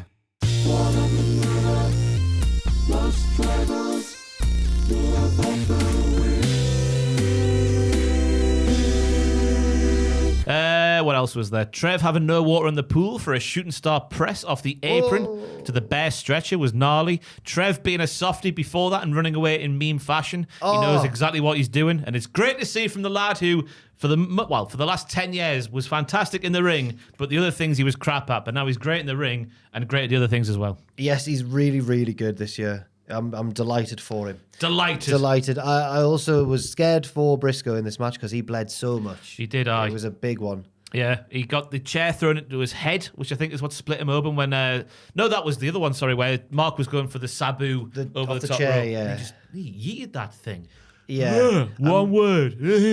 It was a heavy amount of blood in that one. Yeah. But then also, as we'll see later on, he then couldn't even go and have a shower because he had to run. He had to. Oh my god! A bit of Vaseline would be fine. Oh, Tape up that hole in his head. Oh boy, you missed me like a hole in the do you head. remember when after the? Do you remember that when the videos came out of the press conference after the first Double or Nothing? When Cody had just had the match against Dustin, he's covered in Dustin's blood, but he said he didn't want to have a shower yet because it's like when you've had a big game as the quarterback or whatever. He's a pervert, isn't he? And then he was, and I just remember thinking, but it mixed with his tan, and he looked like the Thing from the Fantastic Four. It's clobbering time. That's where it comes from. Yeah. Yeah. I am a superhero boy. Yeah, you are. Wow. You big nerd. I really enjoy. All right. Oh, you big nerd. I really enjoyed this match. Yeah. I didn't even mind that they changed the stipulation to an ambulance match on the fly. Well, By a stretcher he match, put him yeah. on a stretcher in the ambulance. didn't he? Normally it's like a bit of tape across the floor on it, and you have to get the stretcher over the Yeah. tape. But yeah, I like because it gave Trevor a place to hide his second pair of scissors. Yes. For the attack, which allowed him to get the win. Better finish than the last ambulance match we saw, which was obviously the downfall of Chase University. Oh, God. Sorry for Ridge versus Repressed Andre. it again, yeah. I just remember the finish being Ridge celebrating while Andre's inside going, When I had the 60s little ambulance, like a more hearse-shaped thing. Yeah. Fitting, really, that it was a hearse-shaped thing. It was, yeah. The Hurt Syndicate defend the tag team titles against the Sons of Texas, Dustin Rhodes, and Sammy Guevara. MJF tries to help them at multiple points in the match, but it doesn't really work, and Lashley doesn't seem too pleased about it. This all comes to a head when MJF tries to get Shelton to use the Dynamite Diamond ring, but Lashley stops him. It looks on the outside like they're about to have a big argument, but then they both smile and do a little fist bump, and then Lashley turns around and spears Dustin through the barricade, and then Shelton finishes the job in the ring on Guevara, and that's it. Yeah, I don't know what to think about this because I'm still waiting to hear about the contract. Because obviously we had the bit where Mark Stillen was going to look over the contract. You'd assume a couple of things would have been rewritten, but it's not been made a thing. Unless it was just a normal contract and it was like, oh, it's all fine, we'll just sign it. I know. But yeah, the bit on the outside, because I was thinking it's obviously going to implode, but then it looked like it was going to implode. But I guess MJF was just like, I'll not use the diamond ring and just step back. And that was enough for Bobby to go, Because yeah. at first I thought Bobby was going to be like, go on then. It looked like he was about to do that. Yeah. But no, I think you're right there. Yeah, I think that's what they were going for. Anyway, but these sort of matches I really struggle with because Sammy's performance was great, making all of his fancy moves look fantastic. Dustin was gritty and also keeping up with the younger lads. It was great to see. But it's just like, they're never going to win. And I can't not think about that while they're wrestling, while they're doing these spots where like, oh, he's come so close. What's the point? Yeah, right. It's just we need to overhaul the tag team division so we get more than just FTR and the Young Bucks who maybe could potentially beat the Hurt Syndicate because these matches are great, but like you're just always thinking they're never going to win. Yeah, who even beats the Edge and Christian? Yeah, because on a run now of it was the Outrunners, then the Learning Tree, and now this. Right. Is the last 3 pay-per-view defenses for the Hurt Syndicate. And it needs to be better for me, you know. I agree. It makes the belts feel devalued a little bit because the story's actually all about MJF, not the belts. Yes. Nice bit of pantomime, though, with the unnatural kick, as they're calling it now. And obviously it's not legal. So Aubrey was seeing it getting set up, and obviously she must realise it's going to happen. But then MJF got on the apron, which means she turned around and didn't see it. Yes, it was nearly that. That's when I thought it was going to blow up between them when he made that. What am I trying to say? He distracted the ref at the wrong time. Yeah. I always thought it was legal when he was Goldust I because thought he's he kicked kicking the the turnbuckle up in. Yeah, which still hurts. Do you know? What? You know Goldust move where the Shattered Dream, Yeah, right? yeah. I don't know. You'd think it'd be illegal. But he's kicking the turnbuckle up into It's the turnbuckle that's making contact with the bag of yams there, Joe. Is it? Yeah. It's always been.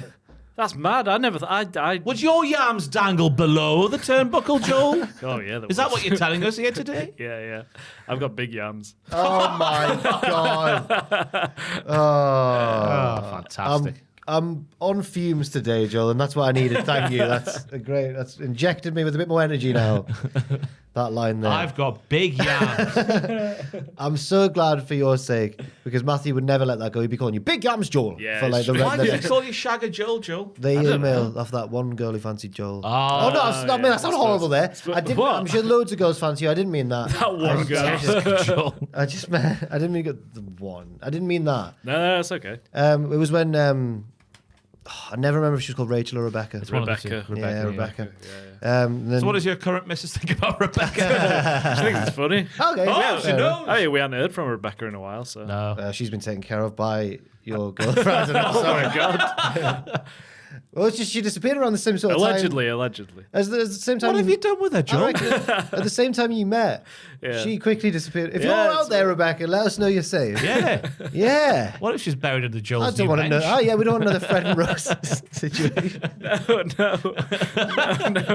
What if that's the reason he built the bench? Ah! I'm not a And the rose. jam wasn't jam at all. It was Oh her my blood. It was her blood. Delicious, though. Oh, my God. Joel. This is a whole, Shocking revelation. This is a whole new part of Cultaholic podcast lore. Right. God, I can't calm down. The next match is for the Continental Championship. Kazuchika Okada defeating Speedball Mike Bailey after a mid-air drop kick to counter Speedball's finisher and then a Rainmaker. Ooh! That's what I've got to say about that match. It was Oh. fantastic from start to finish. It was good. Feels like we're seeing the best of Okada again compared to what he's been doing recently, which in terms of wrestling is not a lot, but that's not his fault. He's just not been booked to wrestle. No, but I suppose it is more towards... I mean, top-tier Okada was... If you listen to the wrestling nerds out there, like myself, I guess. Well, I saw one of He the was- Omega he was Okada matches, the one that went an hour. Oh, yeah, that one was long. Yeah. It was very good, but it was long. I liked the first one in their series from the year before. I cannot remember. That was 2017. Yes. Oh, it was good. Yes. Or was it 2016? It's around about that time. I'm going to say 2017. Anyway, no, this was fun. Yeah. The good clash of styles as well. Yeah, Okada working the leg that hit the steel steps in the early going, like the Ring General, Harley Cameron. The Ring General, Harley Cameron. Yes. Speedball took a lovely beating, I've written down for some reason. He turns the tide with the springboard moonsault to the floor with Okada, getting another baseball slide dropkick. Lovely near fall with the roll-up with the arms locked from Bailey, the dropkick out of midair with Speedball coming off the top, followed by a Rainmaker. Was a lovely fitting way to finish a lovely match. I've skipped over lots of spots, but I don't just want to sit here and go, he did this, he did that. Take my word for it. It was a wrestle wank. Yes. Unfortunately, there's a lot of matches on this show that, like the main event I'm thinking of as well, where there's just so much stuff. Yes. And the Anarchy in the Arena. There was a question that I didn't select for the mailbag, but thank you for answering the Instagram story this morning, whoever sent it in. Is AEW guilty of having too much good stuff? Sometimes. I thought that about the second pre-show match, the one with the luchadors in, because they were doing all the moves under the sun, and I thought, why? Yeah. Why? I think a night like this, it is. But then again, I've realised now, I do prefer the pacing of a show like this compared to a WWE one, because you're on the edge of your seat the entire time. I know, Whereas with but- WWE, you're like, oh God, boring talking segment, then boring advert, then match, then boring talking I wish there was a segment, sweet then spot. advert. I wish there was a middle ground. Yeah. The next match is Mina Shirakawa trying to take the AEW Women's World title from Toni Storm. Mina targets the leg of Toni throughout the match, but the champion gets the win after a headbutt and Storm 0. The pair literally just have a big kiss after the bell, and the crowd go, yeah! There's the huge pop. Because they start, you realise they're about to do it, and the crowd go, oh, lads! It It was funny, to be fair. That's what all great fighters do. No doubt Nigel and Dax Harwood did the same in the showers after their match in the night as well.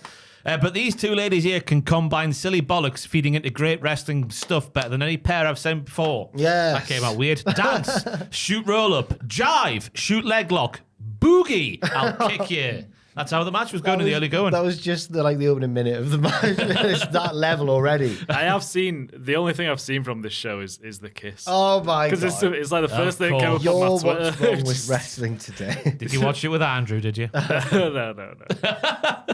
A lovely bit on the outside with Luther getting kicked in the bread basket. I've said that like Christopher Walken. In the bread basket. So he doubled over so Mina could do some kind of sick corkscrew vault thing off his back. Looked like for the longest time that Mina was going to get it done, in my opinion, but Tony hung in there, and that's a good thing because it's still Tony, Mercedes, and everybody else. Yeah. But now Mina is in that gap at the very least coming out of this match for me. Not just tremendous live show charisma, but capable of putting on a tremendous match as well. It's the perfect blend. Yes. It's like best of both worlds bread. I don't know. I don't eat that bread. Yeah, I'm a sourdough boy exclusively now. What exclusively? Oh, exclusively Guys, sourdough. I heard about sandwich-based ructions in the office. Did you hear about this? No. I heard this. It was when I was off, but I heard this from Fraser.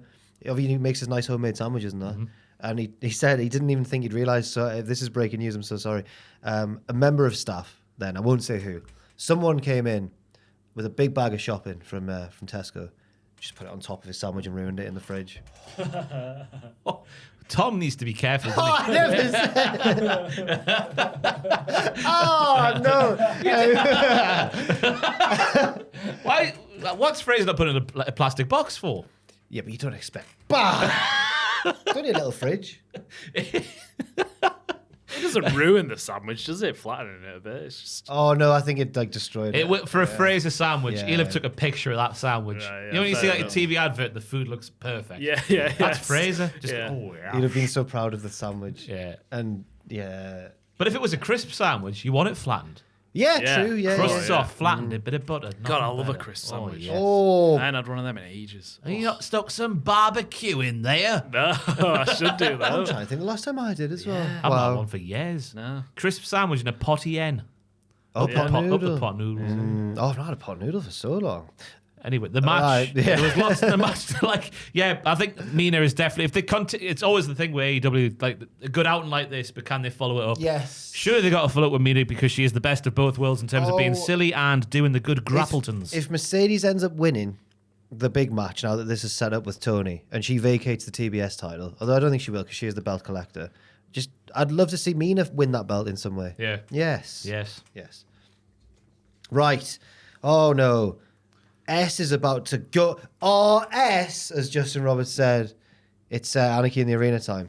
Kenny Omega, Swerve Strickland, Willow Nightingale, and all three ops, the new ops with Hobbs, not Hook, take on the Death Riders and the Young Bucks, minus Pac, because he's injured, in the 6-on-6 Anarchy in the Arena match. There was a big hole at the start, though. Because I was No waiting joke. for his entrance to see if he would say it down the camera, and he Oh. never appeared. Justin, The coldest white boy in the game. he was not in the match I was officially. waiting for it. I was like, my God, he's going to say it on pay-per-view now. It's going to be great. He never turned up at the start. He never did in his full Newcastle United kit. I was assuming he was going to wear to this because he loves The Newcastle. Yeah, He still didn't reply to that DM. No, I wouldn't take it personally. I think he's Gabe Kidd, isn't he? He's forgotten He's cold. where he came from, when, which is Nottingham, yes. not Newcastle. There's too much to fully recap here, I've said, but lots of silly and exciting things happen. Well, there's big moments to talk about. The first one is the music. and I've I've seen a lot of talked discourse about that. the people who get involved, but right. we'll talk about them. Yeah, go on then. Well, I like what they were going for because it was a nice juxtaposition at the start with the silly ye olde. Founding fathers of Yeah. AEW. That was quite nice with that. But then when Kenny gets on the mic and he's like, we need some better tunes up in here, and the Pointer Sisters come on. I'm so I was like, come on fine. now, we're laying on a bit thick when there's a big Anarchy in the Arena match on. But then when Let the Bodies Hit the Floor started playing, a little bit of bloody Drowning Pool. I was like, the gag is paid off in the end. Like the third or fourth time Bodies restarted. It didn't need to play 4 times or 3 times, whatever it At did. the start of, I think the last loop, maybe, there's one bloke in the crowd who's as excited. He's going, no! You would have thought they'd be able to mash it together instead of playing because you hear "Let the bodies hit the floor."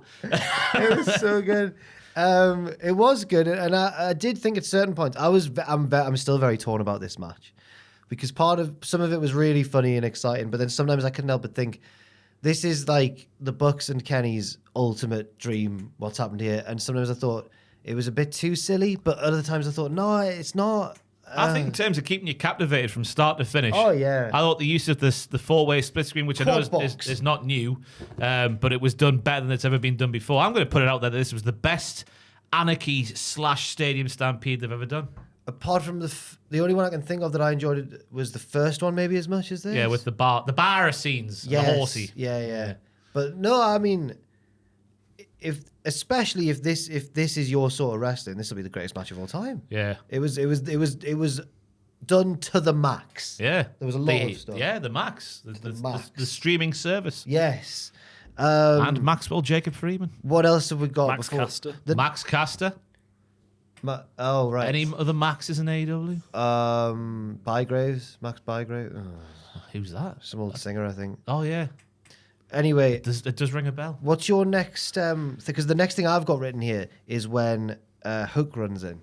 So Why? have you got other things you want to mention before then? Oh, all right then. Could have done with a new metal playlist rather than the same song going over again. I've written down Bucks doing all the the Bucks doing the boing boing power bomb off the top rope to a table through the That was a table on the floor. And I said to a table through the floor. But that was a complex move because Omega's draped over the top rope. One Jackson leaps from the corner, stomps him. Is that their Spanish cousin? And then yes, Juan Jackson, and then then obviously the law of whatever, and he boings into it. The law of boing. The law of boing into a powerbomb on the outside. It was very nicely done. Yeah. Willow was chained to the ring post via ear, which was a brutal spot. Let me Crowd tell you. chanted, "Please help Willow" at one point. Yeah, as they should have done. I really enjoyed Excalibur saying this is the only place you can see this kind of stuff after Swerve's double stomp off the forklift, which in terms of wrestling at that level in the western side of the world is true. Thank you to the person who corrected me in the comments of the What Happened That video because I said that Nana drove the forklift out. No, And they there's a went, white boy in there. They A said cold white boy. It's not that one, not Gabe.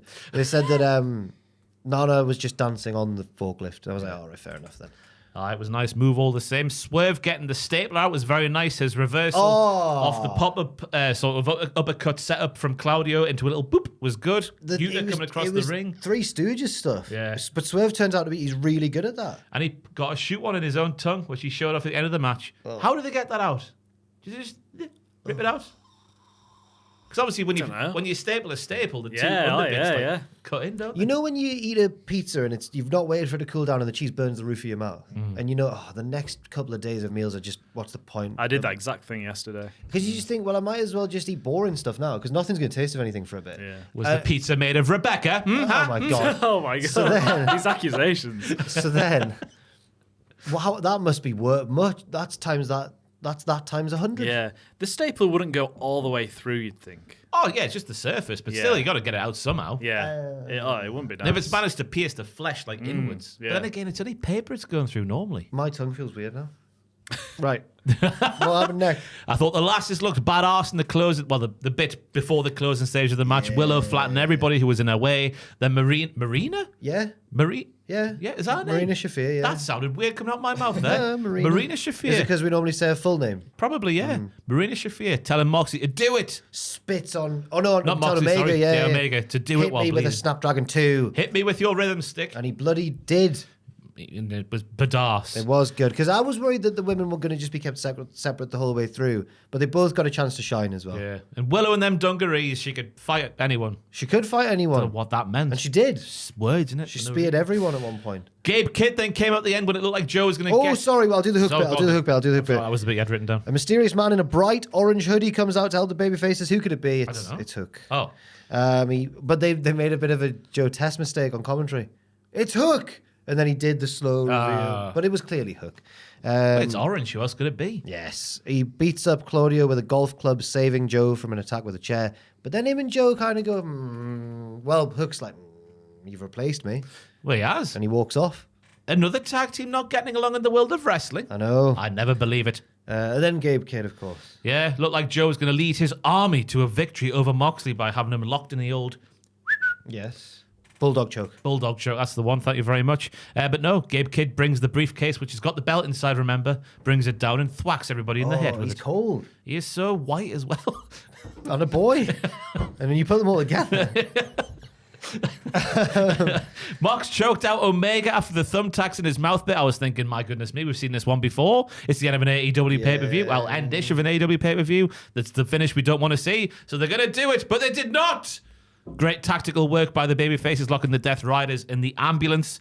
And then I've put Matthew getting... Oh, sorry. I've written Matthew Jackson as in Matthew from Botchamania. Oh. So I confused myself there. Matthew getting put through the exploding table via one-winged angel. Swerve getting a satisfying pin on Nick after the thumbtack boots with stapler in tongue. F me, I've written down. What a bloody finish to a lovely big wrestle thing. It was a lot of fun, to be fair. When the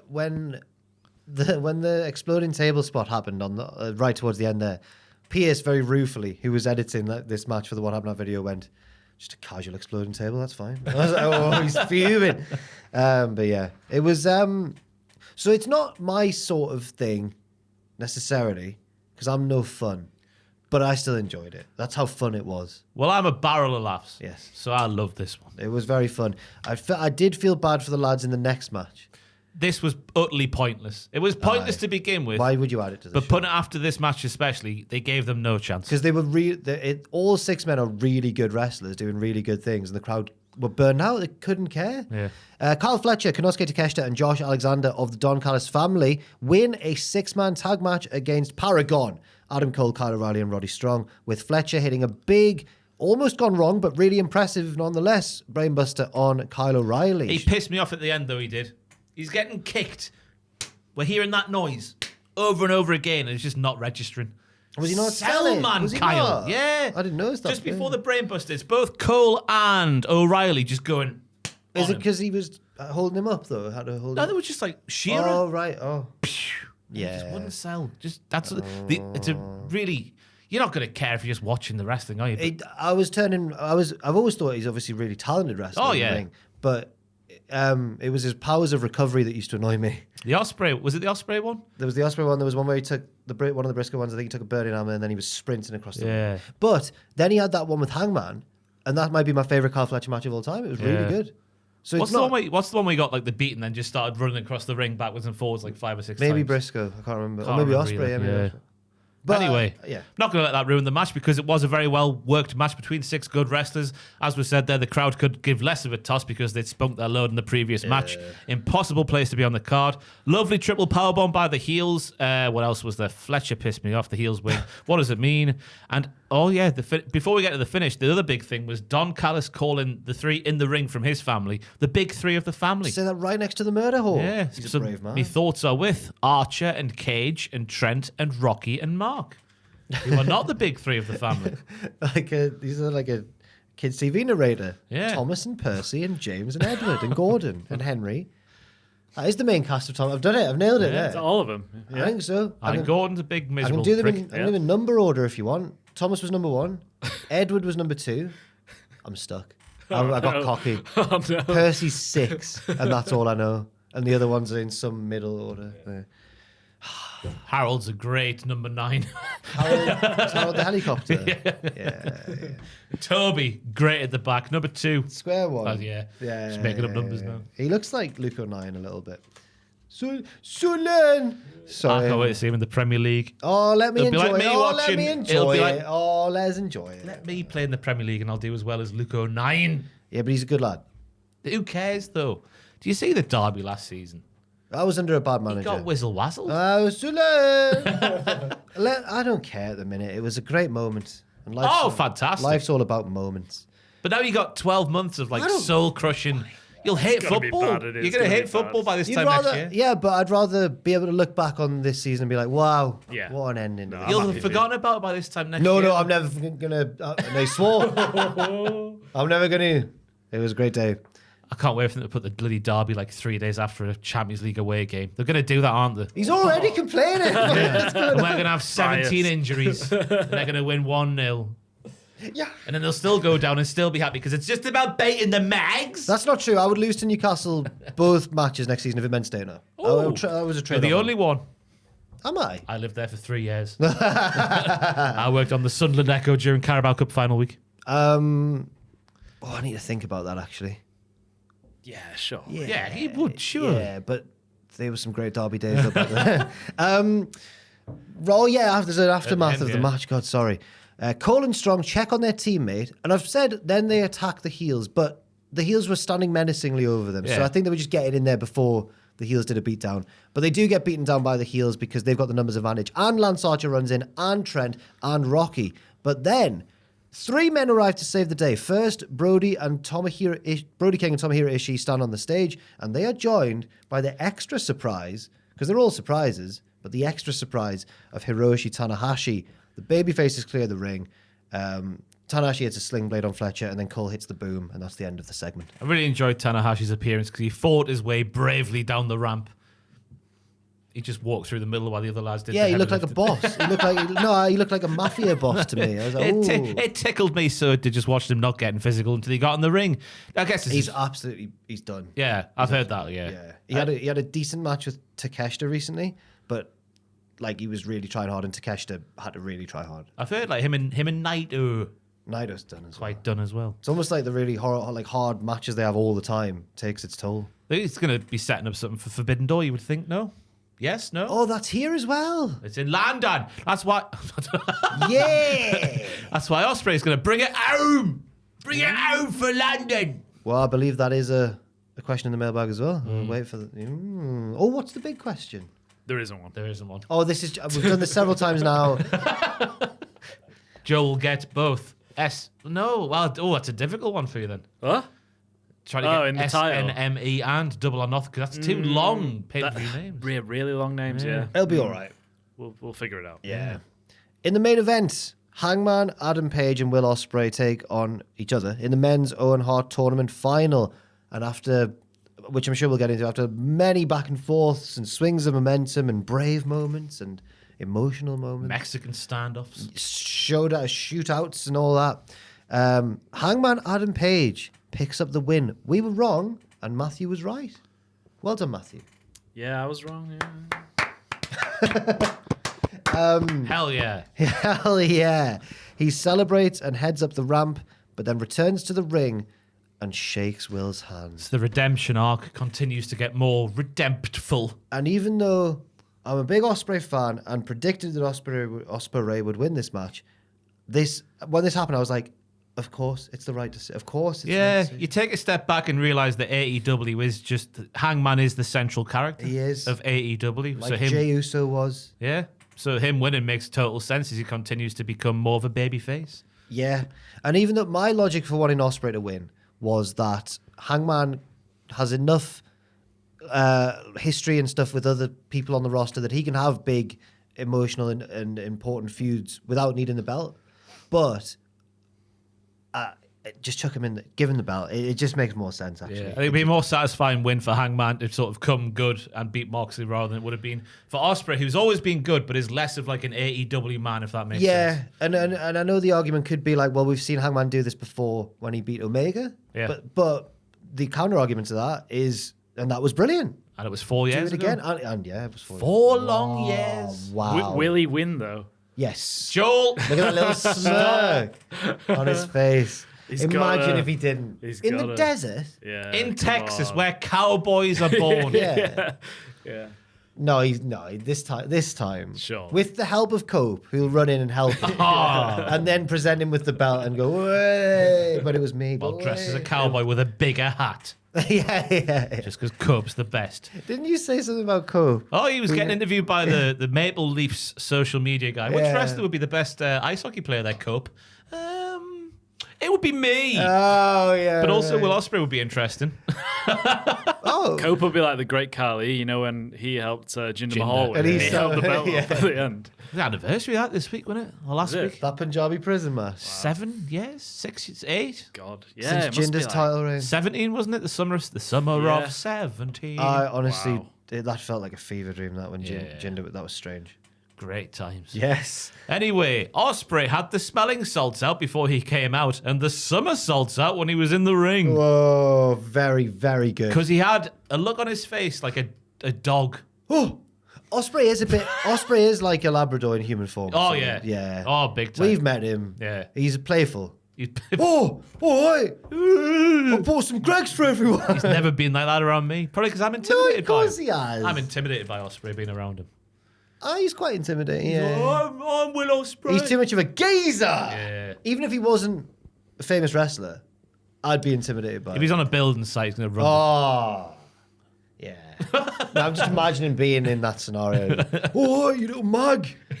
Mum, pick us up. I want to go home. Exactly. Yeah. Nice pacing to the start of the match. There was a feeling out process. Yes. Then we see a little stretch of just solid professional wrestling maneuvers between the pair of them. Then the brutality comes out with the Hangman fallaway slam on the barricade. Ding dong, I say. Hangman hesitating on the moonsault, then the attempted hidden blade straight away on the landing. So bijou, ha ha. That's how that one went. Styles clash then gets whapped out from Ospreay from the apron to the floor, which I could not believe is a thing they did. It wasn't the worst ever landing. We've seen people break their necks on Styles clashes, Yeah. but it was still nasty. To even go for it, though. The margin for error, even though it was done very safely by two incredible workers. Yes. The announce table gave him way when it wasn't supposed to. It gave way on the push-off for the dead eye. Shades of SummerSlam 2000. Yeah, the Triple pedigree. H. Triple H and Kurt, yeah. And I was worried for them, but somehow it still looked quite good. And then they just did it anyway on the collapse In the table. wreckage. Bloody wrestlers. The Mexican... Oh, sorry. I've just apologised to my bottle there.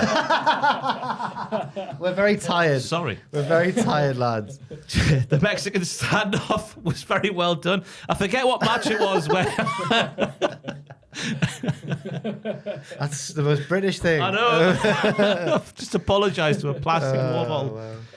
Oh, when was it when we saw this sort of Mexican standoff before with Hangman and someone else coming? Was it Ospreay? Swerve. Was it Swerve? Oh, wait, I'm thinking of Trick Williams and someone actually in NXT. Ooh. Yeah, I can't even Hangman's done it before, hasn't he? remember. Must have done. Yeah. He's a cowboy. But this one was very, very good. Well, the two times they Well, did. commentary were a bit... even though it was the most clear, obvious thing, I got it, what they Yeah. were going for. Commentary were like... I think Shivani was like, it looked like Will just ran into him there. Like, no, he was slower on the draw. It was a Yeah. quick draw. He tried to get that for aerodynamic purposes. He took his elbow Yeah, pad off. yeah. It still wasn't quick enough. Thought Ospreay had it with the very rapid hidden blade followed by the Stormbreaker. That had me too. good and good. Then we have Ospreay going for the V trigger and the one-winged angel. Ooh, they're not his movies. What's wrong with them? I know. And then Hangman, big pressure. Yeah. It's their old foes. They're realising who they are. Oh, did we mention the Angels' wings as well before? I don't think so. Hangman, Ospreay hit Stars Clash, Hangman hit the Angels' wings. Is that with the foot on the rope? That might have been the one with the foot I on the think rope. that came just after that because I've written down next fantastic foot on the rope spot after that. Damn it. I Yeah. can't actually remember, but there was a TNA AJ Styles Christopher Daniels bit as well. And of course, Christopher Daniels killed. Sorry, Hangman killed killed by. Christopher Daniels. Yes. Yeah. Just like Joel killed. No. And the back and forth stretch at the end was fantastic. Was, as we mentioned before, Hangman continuing his redemption arc. I think he was the right winner in hindsight. Same, yeah.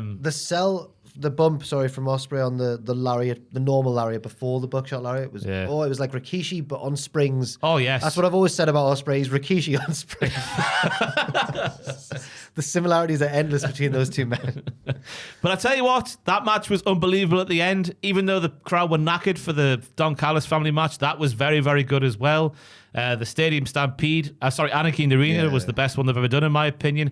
Timeless Tony and Mina, very, very good. Okada and Speedball, very, very good. Very good. The Hurt Syndicate, even though I didn't care because we know who was going to win, was very, very good. All of it was very, very good. Trevor and Mark in the stretcher match. Sleeper hit for me, that one. FTR and Dan and Nigel, probably the most subdued match of the night, but still had its good moments and storytelling aspects to it. Mercedes and Hayter at the start. Very, it's the very show good. of the year. It's the show of the year. Now that you've gone through it like that and you've mentioned them all in a row, I think you probably I think you're probably right. It's the show of the year. Ooh, And it's good to see because the last two AEW pay-per-views have been that very good. lock screen's lovely. It's windows that change it I know, randomly, but that don't one they? in particular, I'm blown away. Look at that. It looks like Oh, it's so green. looks like Teletubby Land. It looks like that woman that you walked on. Oh, no, Oh, not the Melania. Oh, yes.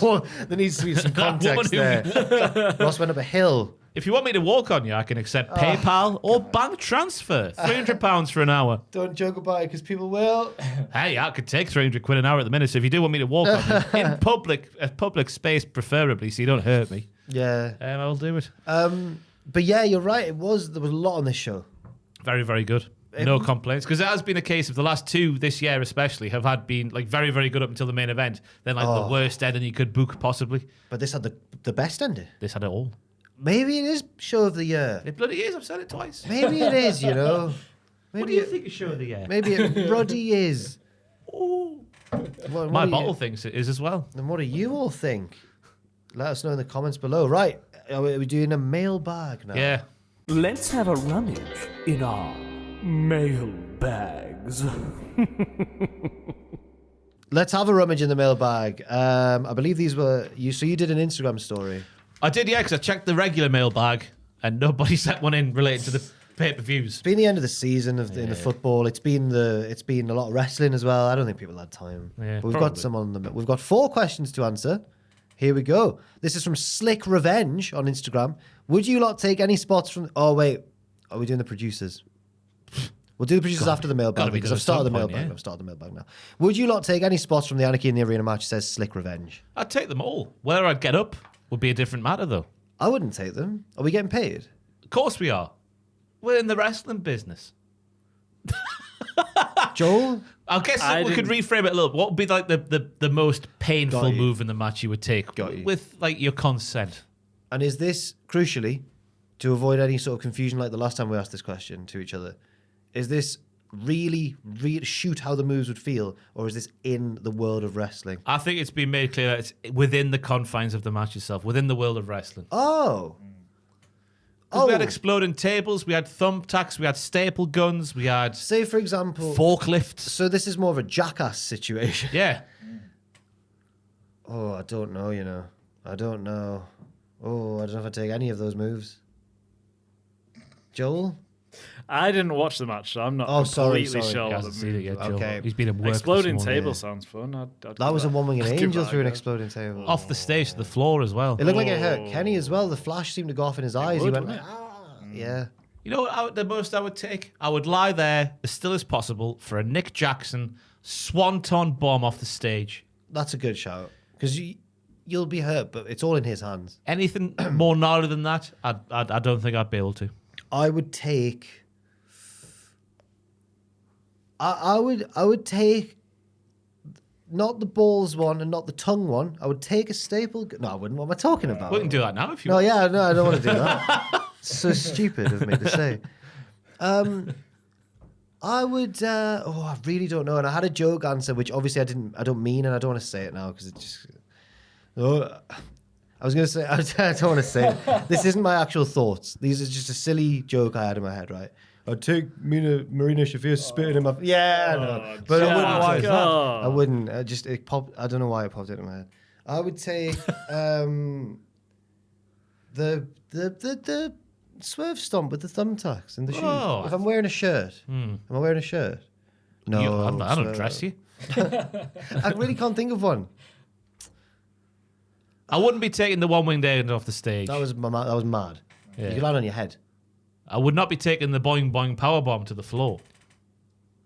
I'd take that one. Would you? As long as I don't have to do anything. I think you've got to have control of your own body flying through the air to get around, don't you? No, then. Yeah. No. Think about the mechanics of the maneuver. No, then I wouldn't do that one. I'd take... it's so I think the difficult. answer is you wouldn't take any. But Ross took a good one. You got to there. take one. But how gotta take high, low? There That was totem pole there was stuff has so much confused me. I would... No, that's stupid as well. I'd let Gabe Kidd clock me once with that briefcase. There we go. I've done it. That was tense.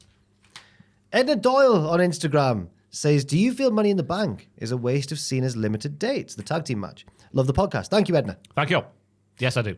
Don't care. You want it all singles title all time matches? Yeah, I want Cena in jeopardy. I want Cena to be there, present for the show, building up to the show that he's appearing, the pay-per-view that he's appearing on. Yeah. I don't want to. It's a largely meaningless tag team match. It doesn't make like we go back a couple of years to when we went down to London to watch Roman and Solo versus Jay and Jim. All Money in the Bank. That was a tag team match involving the world champion that made sense because of the big bloodline storyline. Is that when Jay ended up pinning Roman? Yes. Right. I'm sure that happened at London, Wembley. Yeah, not Yeah. Wembley. All I remember is the main event, yeah. the crowd really giving grief to Roman. Yeah. And then he lost. Yeah. Yeah, it was good. That makes sense. This year just feels thrown together for the crack, and I don't think that should be a date on Cena's farewell tour, which has been wank. Yeah. Apart from the first couple of nights of it. I totally agree with you. I'm surprised Cody's back and involved with Cena so soon. Just because I thought Cody would be the one who eventually beat him, which he might still be. But I reckon they'll they'll distract Cody for a while with a Logan feud off the back of this match. Yeah, I can see why they're doing it, because obviously Logan Paul's got the outreach, and then people who don't watch wrestling all the time will have tuned into Saturday Night's Main Event and see Logan Paul mixing up with the main eventers and go, ooh, he's appearing again on another pay-per-view, so maybe I'll get me whatever I need to get in America to get there. Yeah. Do you remember that excellent promo that CM Punk did? I earned it the night after Cena turned heel. He was so angry at John. Yeah. And he's done naught to combat him. It's almost like something's changed behind the scenes this year with Triple H, because it's a lot more haphazard than it was last year. Yeah. Something's changed. Yeah. I think someone on TKO is sticking the nose in a bit too much, me. Oh, it's like when the chairman of the football club starts to pick the team or make the signings. Yeah. Oh, There's a big disconnect from what it was last year and the year before, really, and what it is this year. Yes. Something's changed. Leo MTAD. Leo on Instagram says, thoughts on whether Ospreay will end up champion for Forbidden Door still, because it's in London. No. You don't think? No. No. I think he'll have a big featured match though. Yeah. I think it might be for the international title, maybe. Or a title shot against Hanger, a rematch. Ooh. Hanger. No. Yeah, what comes first, Forbidden Door or the Texas show? I've not researched that. I believe the Texas show comes first. Joel, could you clarify that in the background? I'm looking now. Forbidden Door is the 24th of August. Yeah, all in before that, isn't it? Yeah, it's in July, isn't it? Yeah, I think so. Yeah, so I can see a title match with Hangman happening. Cool. Yeah, and then that's 12th of July, all in. Oh, would they do that though? Because obviously everyone would be going radio rental for Ospreay, and Hangman's been on the slow. Unless we just play it like a Brett and Canada situation. Unless it is the international title. Yeah. And we get Okada winning against because then that would mean it would be the Continental title. Has there been 2 matches in this recent feud between Ospreay and Omega? Could be a rubber match. Third one between Ospreay and Kenny. Yeah. Could do anything. I think international title is what I'd hedge me bets on, just because of the location. I also don't think Ospreay will end up champion for Forbidden Door still, but could easily be wrong. Lewis or Louis, not sure, sorry, Lewis or Louis, Stanner, 5190 on Instagram. What do you guys think about the world champs being in tag matches? I guess this is a Money in the Bank question. Yes, I've tried to do 2 and 2, just with Jay and Cena. When the storyline's right, it's right. But when the storyline is like it is for this one, just thrown together on one night, like, where was the Cena and Logan Paul connection before Saturday? Yeah. Doesn't feel right to me. But as I go back to the Roman Reigns example of 2023, that's fine, because that made sense in the bigger storyline, and this one just doesn't. Yes, I agree with you there. I don't know how I feel about it. If one of them was in the tag match and we still had a title shot, then fair enough. But it does feel like people going maybe are being a little bit shortchanged. One thing I will say, and this isn't to like defend it as a booking decision, at least it's Money in the Bank. It's a little bit of a saving grace because you know you've got the 2 That's big one of the ladder big 5. You know you've got those 2 big ladder matches though. Yeah. And that's going to get, maybe the spotlight will therefore be more on the winner. No, the spotlight's going to be on John Cena. Yeah. That's what I'm talking about. John Cena's retirement tour. Of course. The last time is now. The last time they could have had Punk and Cena at Money in the Bank, and they didn't do it. The history's there. The history's there. All I ever wanted was Destiny. Oh, I think they go down the base hunter route. Fulfilled. No. All I ever wanted was to see you smiling. All I ever wanted was to... Make you mine. I saw him in a banana-themed bar in Magaluf in 2011 with around about 6 people there. Oh. Now you're gone. I realise, man. Oh, it sounds bad. Yeah. Do you pay to get in? No. Good. Free shot on the door. Fair. Thank you for the questions there in the mailbag. You can always send them in to mailbag@cultaholic.com. You can also join our Patreon, patreon.com/cultaholic. And that's where our producers live. Yes. I'm going to shout them out right now. Thank you too. Oh, Joel, can you help out as well? Yeah. Get your face on the camera. You God. can't hide. You can't hide. You can never hide. There he is. Hello. Reno 226. He's from the future. Pew, pew, pew, pew, pew. Oh, he's giving them the big ones. Oh, Giving it beans. Noah Anderson. Levi. Levi LaRue. Going in for the kill. He's doing it for the thrill. Come on, Joel. I'm hoping you'll understand. Oh. And don't it go my I thought that started really well, that first line. Oh, it was brilliant all the way through. Jimmy Gillen. You're looking gua. If someone from Gillette is watching this podcast, can you stop having people talk over the song in the adverts that are on TV at the minute. I see it come on in the halftime of football. And I'm like, wow, here we go. I can do the little, Gillette. And they always cut it off with someone going, oh, Gillette Man Blade. I think it's on Spotify now, though, isn't it? I thought you were going to ask him for a sponsorship. Or with sponsorship, yeah. That'd be good. To shave that bit of my neck and my cheeks. Because that would be a bit counterproductive if I shaved my beard off. Braised beef is brilliant. Tear of Grace. Feel those tears on your grace. No one else can feel them for you. Only Brett can let them in. He likes cats. He likes cats. He likes all the... Lord Bushy. Hey, Bushy, you're so fine. You're so fine. You blow my mind, Lord Bushy. Man down, Lord Bushy. When do we stop doing these? What do you mean? I don't know. It just feels like week after week. I like we them. repeat them. I like them a lot. Do you think we need to refresh them? Yeah. No, I like them. Album, the difficult second album. Kendrick Oldsop. Hey now, Kendrick Oldsop on the Patreon. Man, next line. Take two. La la la la la la la la la. Take two. Josh Fair. There's two to choose from. You going to Joshua Fair? Not for me. It's coming up. It's coming up. It's coming up. It's coming fair. up. And Theo de Havilland. Whoa, it's Theo de Havilland. Oh, it's Theo de Havilland. We've also written here, Jake Rowan, keep Rowan, is down to a $5 tier on the Patreon. Thank you for your service. Thank you very much for your service, Jake Rowan. Thank you all to all the wonderful producers there on the Cultaholic Wrestling podcast, and thank you, boys, as well. Yes. Thank you, boys. It's a whistle-stop tour through the weekend of wrestling. It does mean that this week's regular podcast on Friday will contain the Battleground review, because that was just too much. Yeah. That was just too much. Impossible to watch before we sat here today. But I actually if you haven't watched it. Not me. I've Have you seen the results? I've seen a result. I've seen a result. I've seen a result. I can't believe I can't it. believe Stacks won. That's what I'm thinking. No, I'm joking. I'm just having a wee laugh. That's not the result I saw. I know, I saw a different one as well. God. Yeah, I know. Can't believe it. Patreon.com/Cultaholic WTF moments for... Oh no, Sam's not here, is he? He was alive last night, wasn't he? Oh, That'll be yeah. later in the week then for Saturday night's Yeah, main event and for Double or Nothing. And I've got... Tubman's taking this week off. Can you believe it? Can you believe it? Aye. I have... Well, What Happened At is on the channel if you want to see visually some of the action that happened at Double or Nothing 2025. And, just the regular podcast on Friday. Twitch streams with Owen on every Wednesday. Twitch.tv/Cultaholic. We are in charge of the Fulham Swans. We beat Man City last week. Congratulations. 1-0. Come on. Joel, anything? No. Cool. I'd stream on Hold and Give. That's on a Tuesday at 4 p.m. Busseter. Still sunning? No, Liverpool. The board. They used to give me like 20 million a summer. In the 2027 or 8, there's nowhere near enough, so I took my services. How long have you been in Liverpool? About a quarter of a season now. Oh, not like... Oh, right, okay. Took right. over in like October, November time.